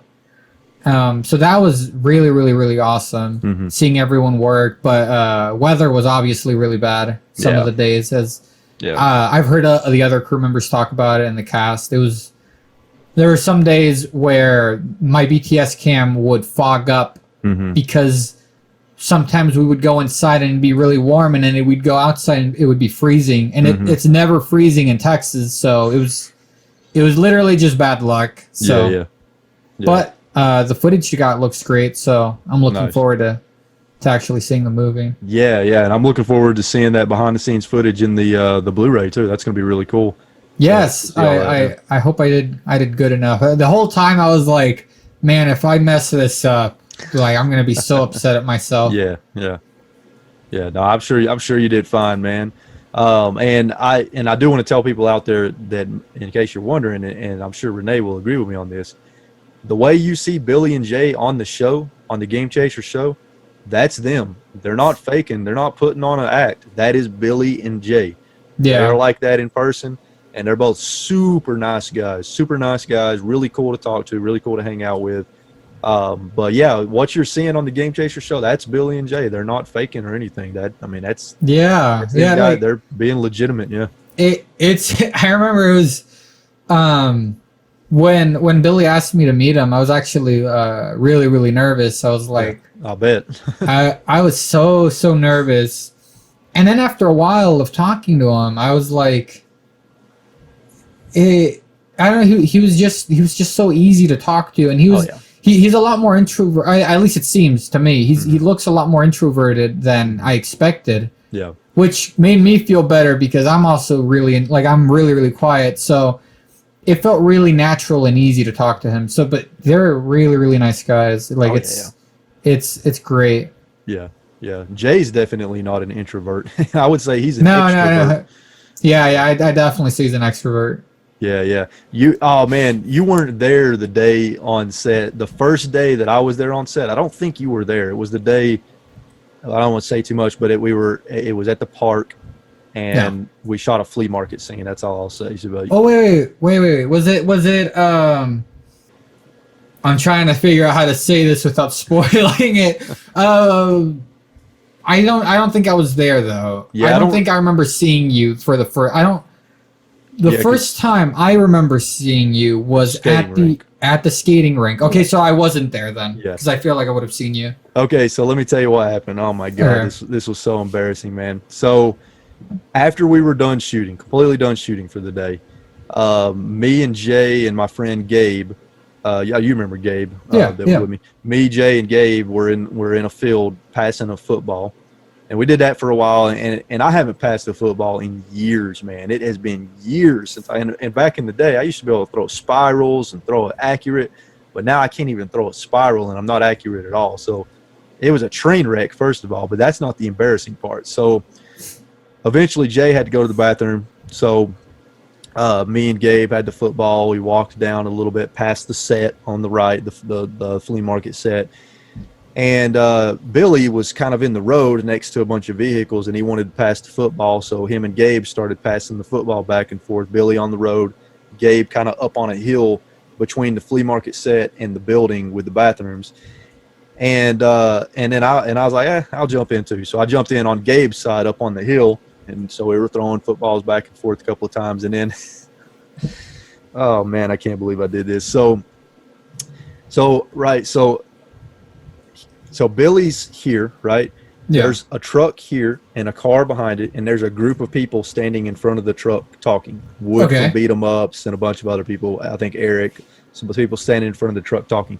And I go to throw the football at Billy, and it doesn't go to Billy. It goes towards the people standing in front of the truck. So the football starts flying towards them. They see it. They all kind of move out of the way, and then the football bounces off the truck's windshield. And then Larissa goes, and that's why you don't throw a football on a movie set. And then she confiscated the football. Oh no! And that was your first day there too, right? Yep. I would have died if that was me. Yeah, it wasn't my finest moment. I just kind of slunk away and sat down and talked to Gabe and Jim. Yeah, that was not my finest moment. It was a little embarrassing, but it was funny, you know. It's a good story, though. Yeah, and then Jay came out of the bathroom, and I said, Jay, I effed up, man. I effed up. Larissa has the football now. So, oh, wow. Yeah. And you know how Billy and Jay, they like passing football or passing whatever. You know, anything they can throw, they're going to pass it back and forth. Definitely, So, that wasn't my finest moment. So, but you personally, and I'll tell you, you know, got a little bit about how I felt about the experience in just a moment, but I want to know, did you enjoy the experience and were you able to learn a lot as a filmmaker by observing everything around you on set? It's unfortunately, I wasn't able to be there a lot of the time, and I feel awful for not being able to show up. But I had school a lot of the time. I was still going to school in Denton, and normally I'd have to drive back and then go to set, which would be another hour. Mm-hmm. And so unfortunately, I didn't go a lot of the time. I think I went for 14 days. If I remember the footage I got, it was 14 days, and I think there were about 28 days in total. But from the days where I was there, it was really... I did learn a lot. It was it kind of made me a little nervous for how for going into a feature, because I saw how stressed and worn out Billy sometimes got. Yeah. Which I don't blame. Like, I know he was pulling really, really long days, and then he's also acting in the film, which is something I never ever want to do. That sounds tough because it's I'd see him act, and then they'd be like, something happened, so now he has to go in his director head and just try to figure out that problem. So that was an interesting thing to see, him switching back and forth, and I feel like it's a tough mental battle throughout the whole thing, and I wouldn't be surprised if it was, because it seemed exhausting. From a technical standpoint, I did notice some stuff, but there's nothing that stood out. It was more of like what it's actually like being on a feature film set, and how people communicate, and how sometimes there were a lot of people working on something, and sometimes it looks like there was a small crew. So it was just, it wasn't anything big. It was just a bunch of little stuff that I took away from it. Yeah. Yeah, no, I hear you. I also found out that weather is I like to always think of a plan B and a plan C for weather, because that was tough. Yeah, weather can definitely be an enemy. So yeah, I was on set for 4 days, 12 hours. I stayed the whole time each day. And originally I was only going to be on set for 2 days. So I'm very, very, very happy and fortunate that I was able to stay an extra 2 days. And I helped out a lot. And I told them, I said to Christine, I said, hey, I'm here, put my ass to work, tell me what to do and I'll do it. So I helped out a lot. I got to be an extra in a few scenes, which is cool. Yes. That first day I was able to be a extra. I'm not going to say what I was doing because it could be spoilery, but I got, as an extra that first day, I got pretty decent screen time. So I'm pretty happy with that. And then I was an extra in the background at the skating rink for a scene, so that was cool. But for me, I'm gonna be honest. For me, it was worth every bit of the $1,000 that I put into it for the Kickstarter, because it was honestly one of the most enjoyable experiences that I've had, to be honest. And not only that, but it was the spark that made me want to start getting into filmmaking. That experience, whenever I ended that experience, I found myself enjoying it so much that I thought to myself, you know what? This is something I could see myself doing in the future and really loving and being passionate about and actually being able to do it. So after I left that experience, that started me on this path that I'm still working on slowly but surely, trying to gather some knowledge and get some practice and get some equipment. So really, for me, it was sort of a light bulb kind of life-changing moment. And that doesn't happen very often for me, especially considering I'm 32. I feel like the older, the less life-changing moments you have. But yeah, it was great. And I hope that I can somehow be involved in whatever the next project is that he does. I'll invest more money into it. I don't have a problem with that because I want to see it succeed. Based on what you saw while you were filming behind the scenes footage, do you feel pretty good about the movie being good and high quality? I know I do. Just the 4 days I was there, what I saw really impressed me, and the playback really impressed me. And I feel like it's going to be a something special. What do you think? See, while you were asking me this, I was thinking, man, what kind of asshole will I be if I say no? Like, that'd be really mean. Yeah. No, but legitimately, I think it's going to look really good. You can tell when you meet Billy how passionate and how long he's been working on this. And I strongly think that if you put passion behind it, it's going to be good. Like, you can always tell when someone put their heart and soul into something. Oh yeah. And from what because I actually never read the script. I think I was supposed to read it, and then Billy was like, "Wait, you haven't read it?" And I was like, "No, but it was the last day." And I was like, I actually prefer it because I'm going to be surprised in a few scenes. But from what he's told me and from what I've seen, it seems like he knows exactly what type of movie he wants to make. Like, he knows the tone. He knows it's supposed to be really silly. Yeah. But there's also some heartfelt moments. Like, so I think it's going to be really successful. Yeah. And Billy's a really, really good editor. Yeah. So I don't have any doubt that it's going to be a success. And I don't have any doubt that fans are actually going to enjoy it. Oh yeah. I feel like as long as they don't expect a feature-length game chasing episode, I think they're going to have fun. Yeah. Because I've learned time and time that I feel like expectations is what kills films sometimes. Yeah, absolutely.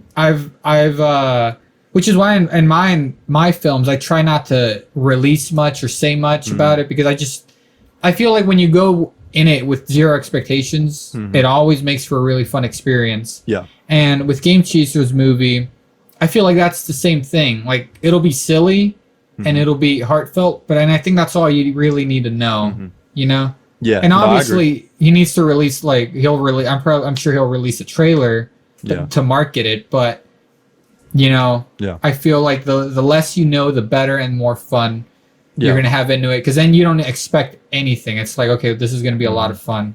Yeah, no, I agree. I agree totally. And it's also very, very impressive what they were able to accomplish on such a small budget and in such a small amount of time. It's really a testament to to how well the cast and crew worked together. I mean, whenever I was on set, what I observed was, and I said this to Scott in the last episode, it was like a well-oiled machine. Everybody was very efficient. They worked very well together. The teamwork was great. The communication was great. And that's how they were able to film it in such a short period of time on such a small budget, because they had a great cast and crew.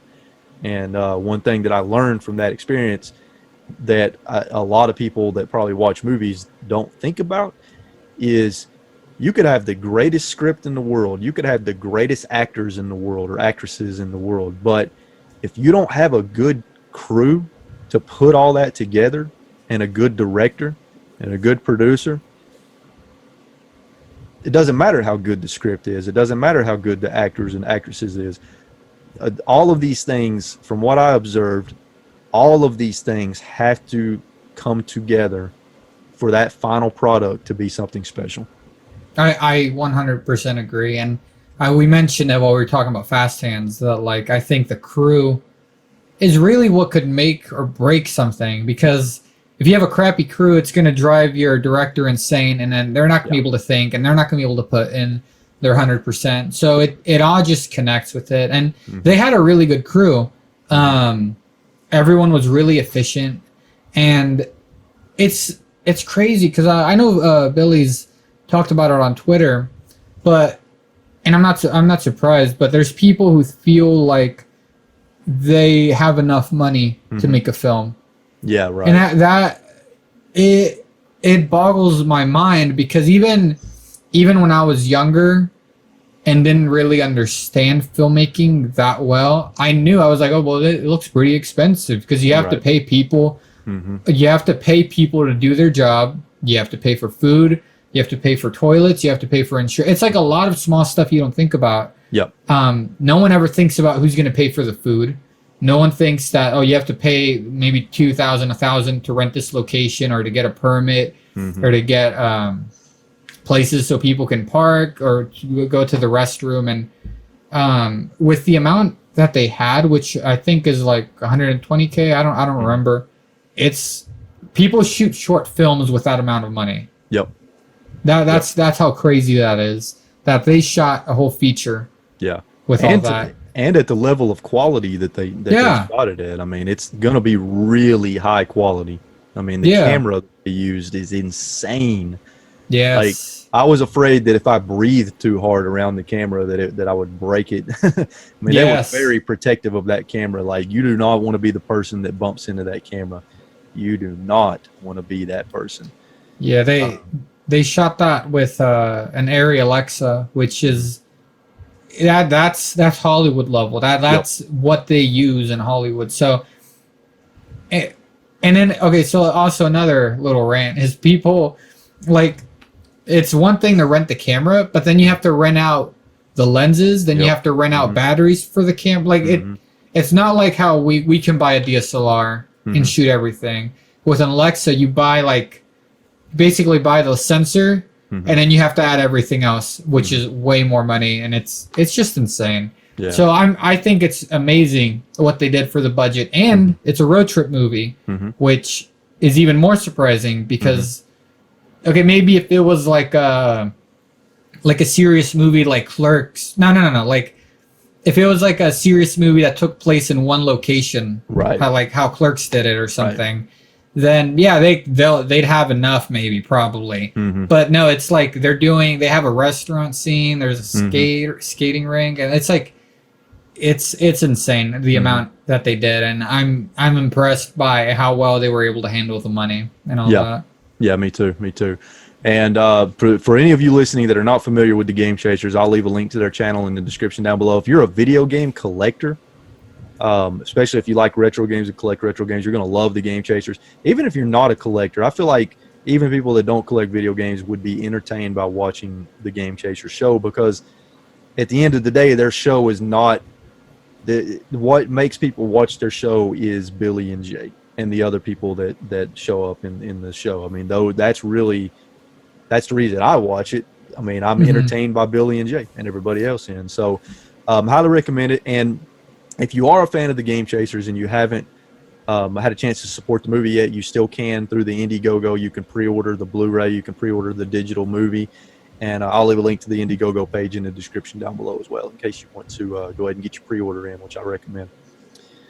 Yeah. Well, just to kind of add on to that, it's I've seen a few other channels that kind of do the same thing they do, where they go out and look for games. But it's really interesting because there's something about Game Chasers that I don't think anyone can replicate it. Even if you tried, they have really just interesting personalities, and then the editing work everything is just really top notch. And I don't know, I've seen other videos, but it's like, dang. Well, I'm not calling on anyone. I was gonna say it's like great value. Yeah. You know what I mean? Like when you watch someone else, because it's like, well, there's something missing about it.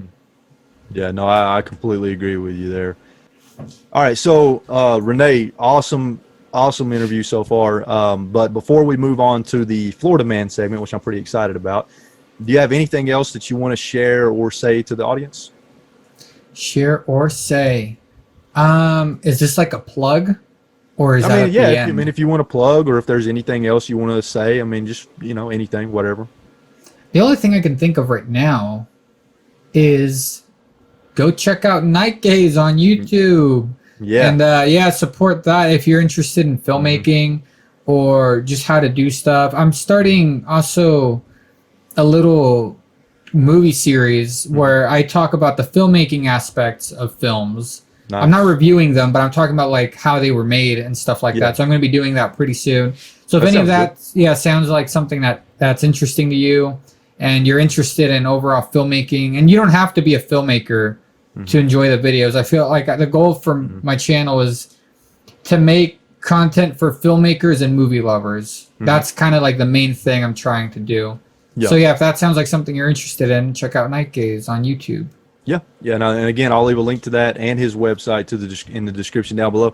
I recommend definitely going on the Nightgaze YouTube channel and watching just once, and the behind the scenes video, because I think you'll really enjoy it. But the other videos are great too. I haven't watched all of them yet, but I've watched quite a few of them. I watched your I watched your video. It was a short video on audio today, and I bought that splitter cable. Oh, awesome! That's really cool. Yeah. So I bought that, and it was only like $10. And I'm using it right now. Yeah. Nice. Yeah. I'm going to start using that as well, because I definitely see the benefit of the benefit of that. But so if you want to learn about some filmmaking stuff, you can go to his channel and learn stuff like that. And also, I'm sure you'll probably put your short films on there in the future too, right? Yeah. No, I'm it's almost like I make the short films to make the BTS, because I find I just want to try to help people learn, and making the BTS is a mandatory thing. Like I always have a BTS shooter. And that's why I reached out to Billy in the first place, because I was like, I want to see the BTS. I want,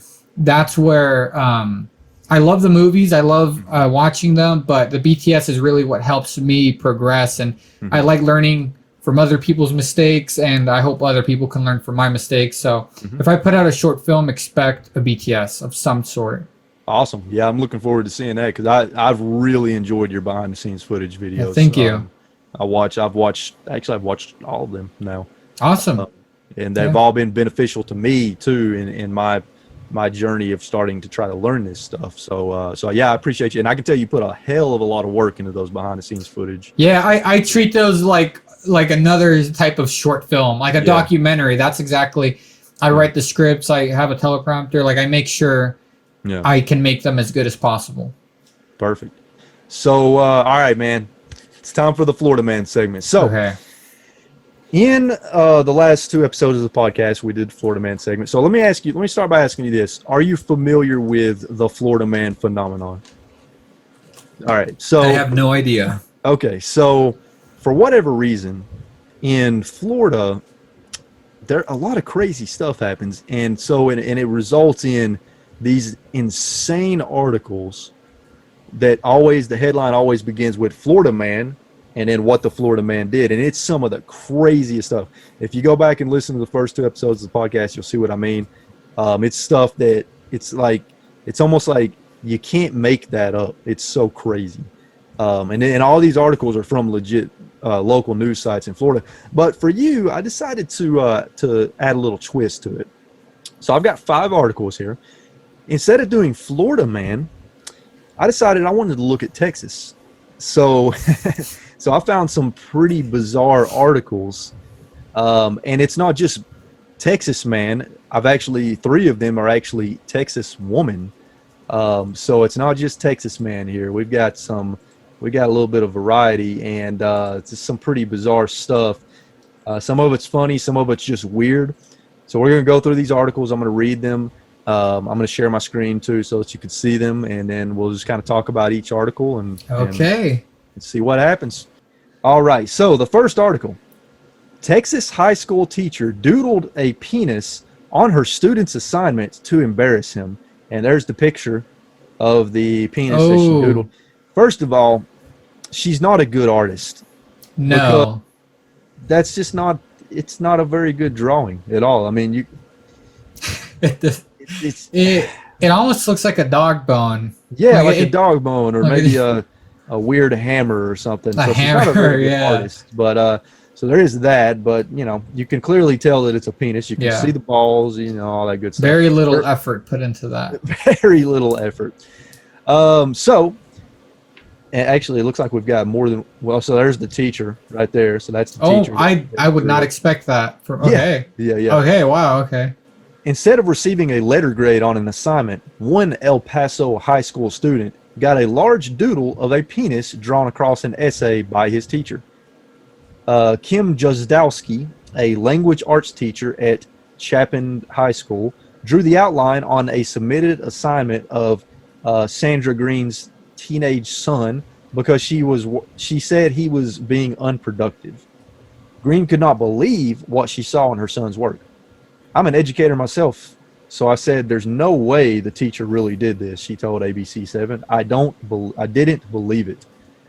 El Paso Independent School District said in a statement Thursday that they were aware of the incident and has spoken with campus administration and Justowski, who acknowledges that her actions were not appropriate and that the teacher-to-student relationship should not include incidents like this one. EPISD will continue to work with the parents of the students to create proper learning environments. The district will also issue appropriate disciplinary action towards the teacher. Green took up the issue with Jadowski via email.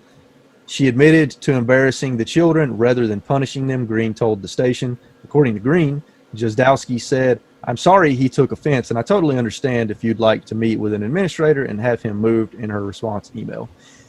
But I don't understand why. Why? Go ahead. I was gonna say my first instinct. It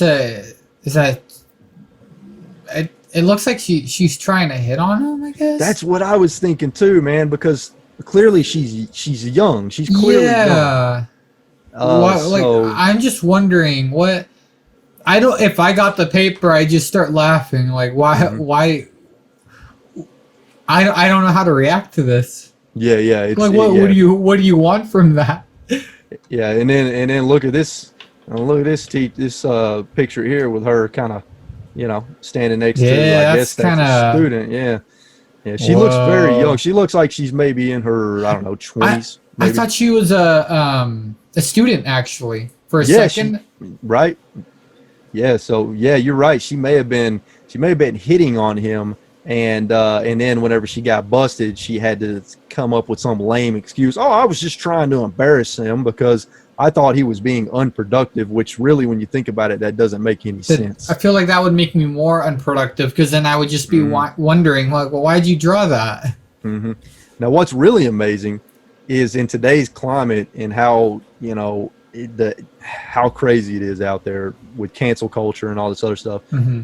It's really amazing that they didn't fire her on the spot for that. Yeah.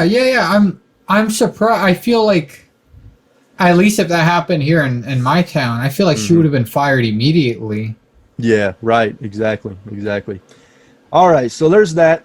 That's pretty interesting. So let's move on to the next one. Now, this one's weird, man. This one's weird.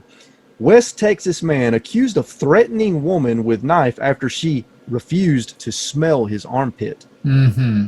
And there's the guy right there. That's a weird fetish. Yep. got that has to be a fetish.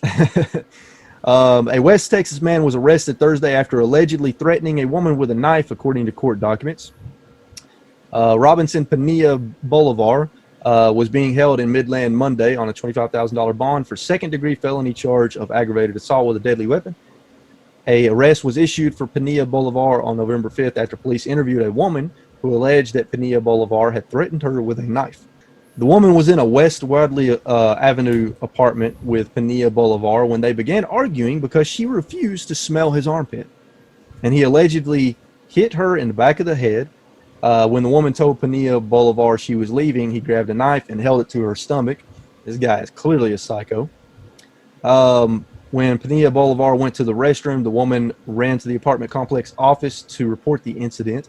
The apartment manager told police that Pinilla Bolivar came to the office and attempted to drag the woman from the building. He left when he was advised that the police had been called. The woman said she had known Pinilla Bolivar for 4 years, and he had hit her in the past, but she had not reported it, according to the affidavit. So, wow.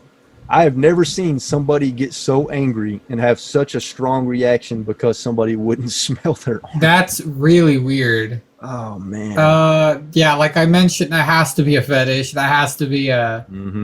It's like I'm looking at the guy's eyes, and it's... No, okay. He's got kind of a crazy... He's kind of a weird look, yeah. Yeah. He's into some weird stuff. Yeah, there's definitely a few marbles loose in that head of his, probably. I mean, I just don't get it. Like, why would you want somebody to smell your armpit? Oh man, just really bizarre. All right, let's move on to the next one. Texas woman claims she's found a chupacabra. Ooh. Yes. Chupacabra. In a small Texas town. Oh, and she has photographic evidence as well. Oh my. And let me tell you, it's very convincing. In a small Texas town, one woman has claimed she has found a legendary creature that has eluded mankind for years, the chupacabra. So dramatic. Yeah, Jackie Stalk of Ratcliffe says she captured an animal with a hairless back, large claws, and countless teeth. The history of the chupacabra dates back to sightings in the 1990s where the animal supposedly attacked livestock, specifically sheep, and drank their blood. Stalk and other Ratcliffe residents are convinced of what they have found, but wildlife experts are leaning more towards calling it some breed of dog. What do you think? Does this mythical creature really exist? Are you ready for the picture? Yes, I'm excited. That is what she claims is the chupacabra, when clearly that's a dog. That looks exactly like a dog. Like a gray dog. That's yeah.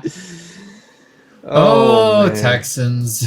Yeah. Oh no. Yeah, that had to be like a publicity stunt or something. Like that's clearly a dog. That's probably their dog. Yeah, it may be. Now it looks like a dog that has some serious skin issues. Yes. You know, maybe it has mange or something like that, but it's definitely a dog. But you know, she can believe what she wants. I think there's another picture too. I don't know what that is. No. I think that's a different picture. I don't think that's related, but that's a dog that, you know, had some unfortunate circumstances. But yeah, so there you have it, folks. Proof on the RetroWolf Podcast that the chupacabra exists. And there's the picture right there. You heard it here first. Come to Texas and you'll find it. Or it will find you. Oh, that's true. Hey, maybe your Western horror film could be about the chupacabra. Yeah, exactly. Yeah. Oh, actually, no, don't do that. I mean, you could. I mean, it could be. It could be like a super chupacabra or something. Yeah, it could be something like that. All right, next article. This one's it's not as exciting, but it's still kind of odd. Texas man sues after debt collector calls during visit to bathroom, because, you know, that's what you do. For one Collin County man, the irritation of getting a cell phone call at an inopportune time apparently wasn't as bad as ending up missing it. David Emack, who just missed 2 calls, one while he was in the bathroom and a second while he was on another phone getting ready for a conference call, decided to go to court when he learned the missing rings were from a debt collection agency. Mack filed suit on September 19th, blah, blah, blah. Mack alleges in his complaint that the Atlanta-based collection agency made calls to his cell phone with an automatic dialing system and failed to disclose who was calling, the complaint states. On March 6th, Mack said he got a call from First Financial Asset Management on his cell phone when he was in the bathroom. Despite rushing, he didn't make it to the phone in time. How did he know he was getting a phone call while he was in the bathroom? Unless his phone was ringing in another room and he was nearby. That's true. The call interrupted the plaintiff's personal activities while in the bathroom and was harassing and abusive to the plaintiff because the calling party hung up before he was able to answer. So long story short, this guy basically took these collection agencies to court and was seeking damages of $1,000 for a constitutional violation and $2,000 for the violation of the Texas Business Code, as well as attorney fees and costs. But you know what? Clearly this guy's just trying to get some money, because who cares? Like, I recently had some debt that I've been dealing with, and I recently enrolled in a debt consolidation program, and as part of that, I had to stop making my payments to these creditors as soon as I enrolled in the program. I had to just stop making payments with them and not communicate with them at all. So they were calling me like crazy, nonstop. But you know what? Wow. Yeah. I ignored it. I didn't be like, oh my God, they have made me, they've upset me so bad, I'm going to take them to court. I don't know. It just doesn't make any sense. It's just more work. Yeah. No, that guy definitely just did it for the money. Yeah. Yeah, I would say so. I just love the heading that he sues after debt collector calls during visit to bathroom. I like the visit to the bathroom. Yeah. That's pretty good. All right, now this last one is definitely the weirdest one. So here we go. Texas woman charged for prank involving chicken, mustard, and peanut butter. Oh my. Yeah. North Texas too. Yeah. A North Texas woman has been charged in an alleged neighborhood prank using raw chicken, mustard, and peanut butter to cause $6,000 in damage. I don't even know how you cause $6,000 in damage with raw chicken, mustard, and peanut butter, but apparently she did. Tara Mauni, or however the hell you say that, of Colleyville, has been charged with felony criminal mischief in the July incident. She's free on a $7,500 bond. The 41-year-old woman, that's right, this is a 41-year-old woman we're talking about, allegedly helped several middle school students. That's right, this is a 41-year-old woman we're talking about that helped middle school students buy toilet paper to litter a residence where some girls were having a sleepover. Mustard and peanut butter were smeared or used to write graffiti, and the raw chicken was left in a mailbox. Mauni allegedly posed for a photo with some youngsters at a store where police believe the purchases were made. Police says no children have been charged, but 2 boys have acknowledged taking part in the vandalism. Wow. Okay. What possesses a 41-year-old woman to team up with a bunch of middle schoolers to play a prank on a bunch of girls having a sleepover? This sounds like a comedy film with Melissa McCarthy. Yeah, for real, dude. That's exactly what I was thinking of. I was like, okay, I could see this being a really cheesy film. Maybe she got lonely and she was like, okay, I'll go hang out with middle schoolers. Yeah, maybe so.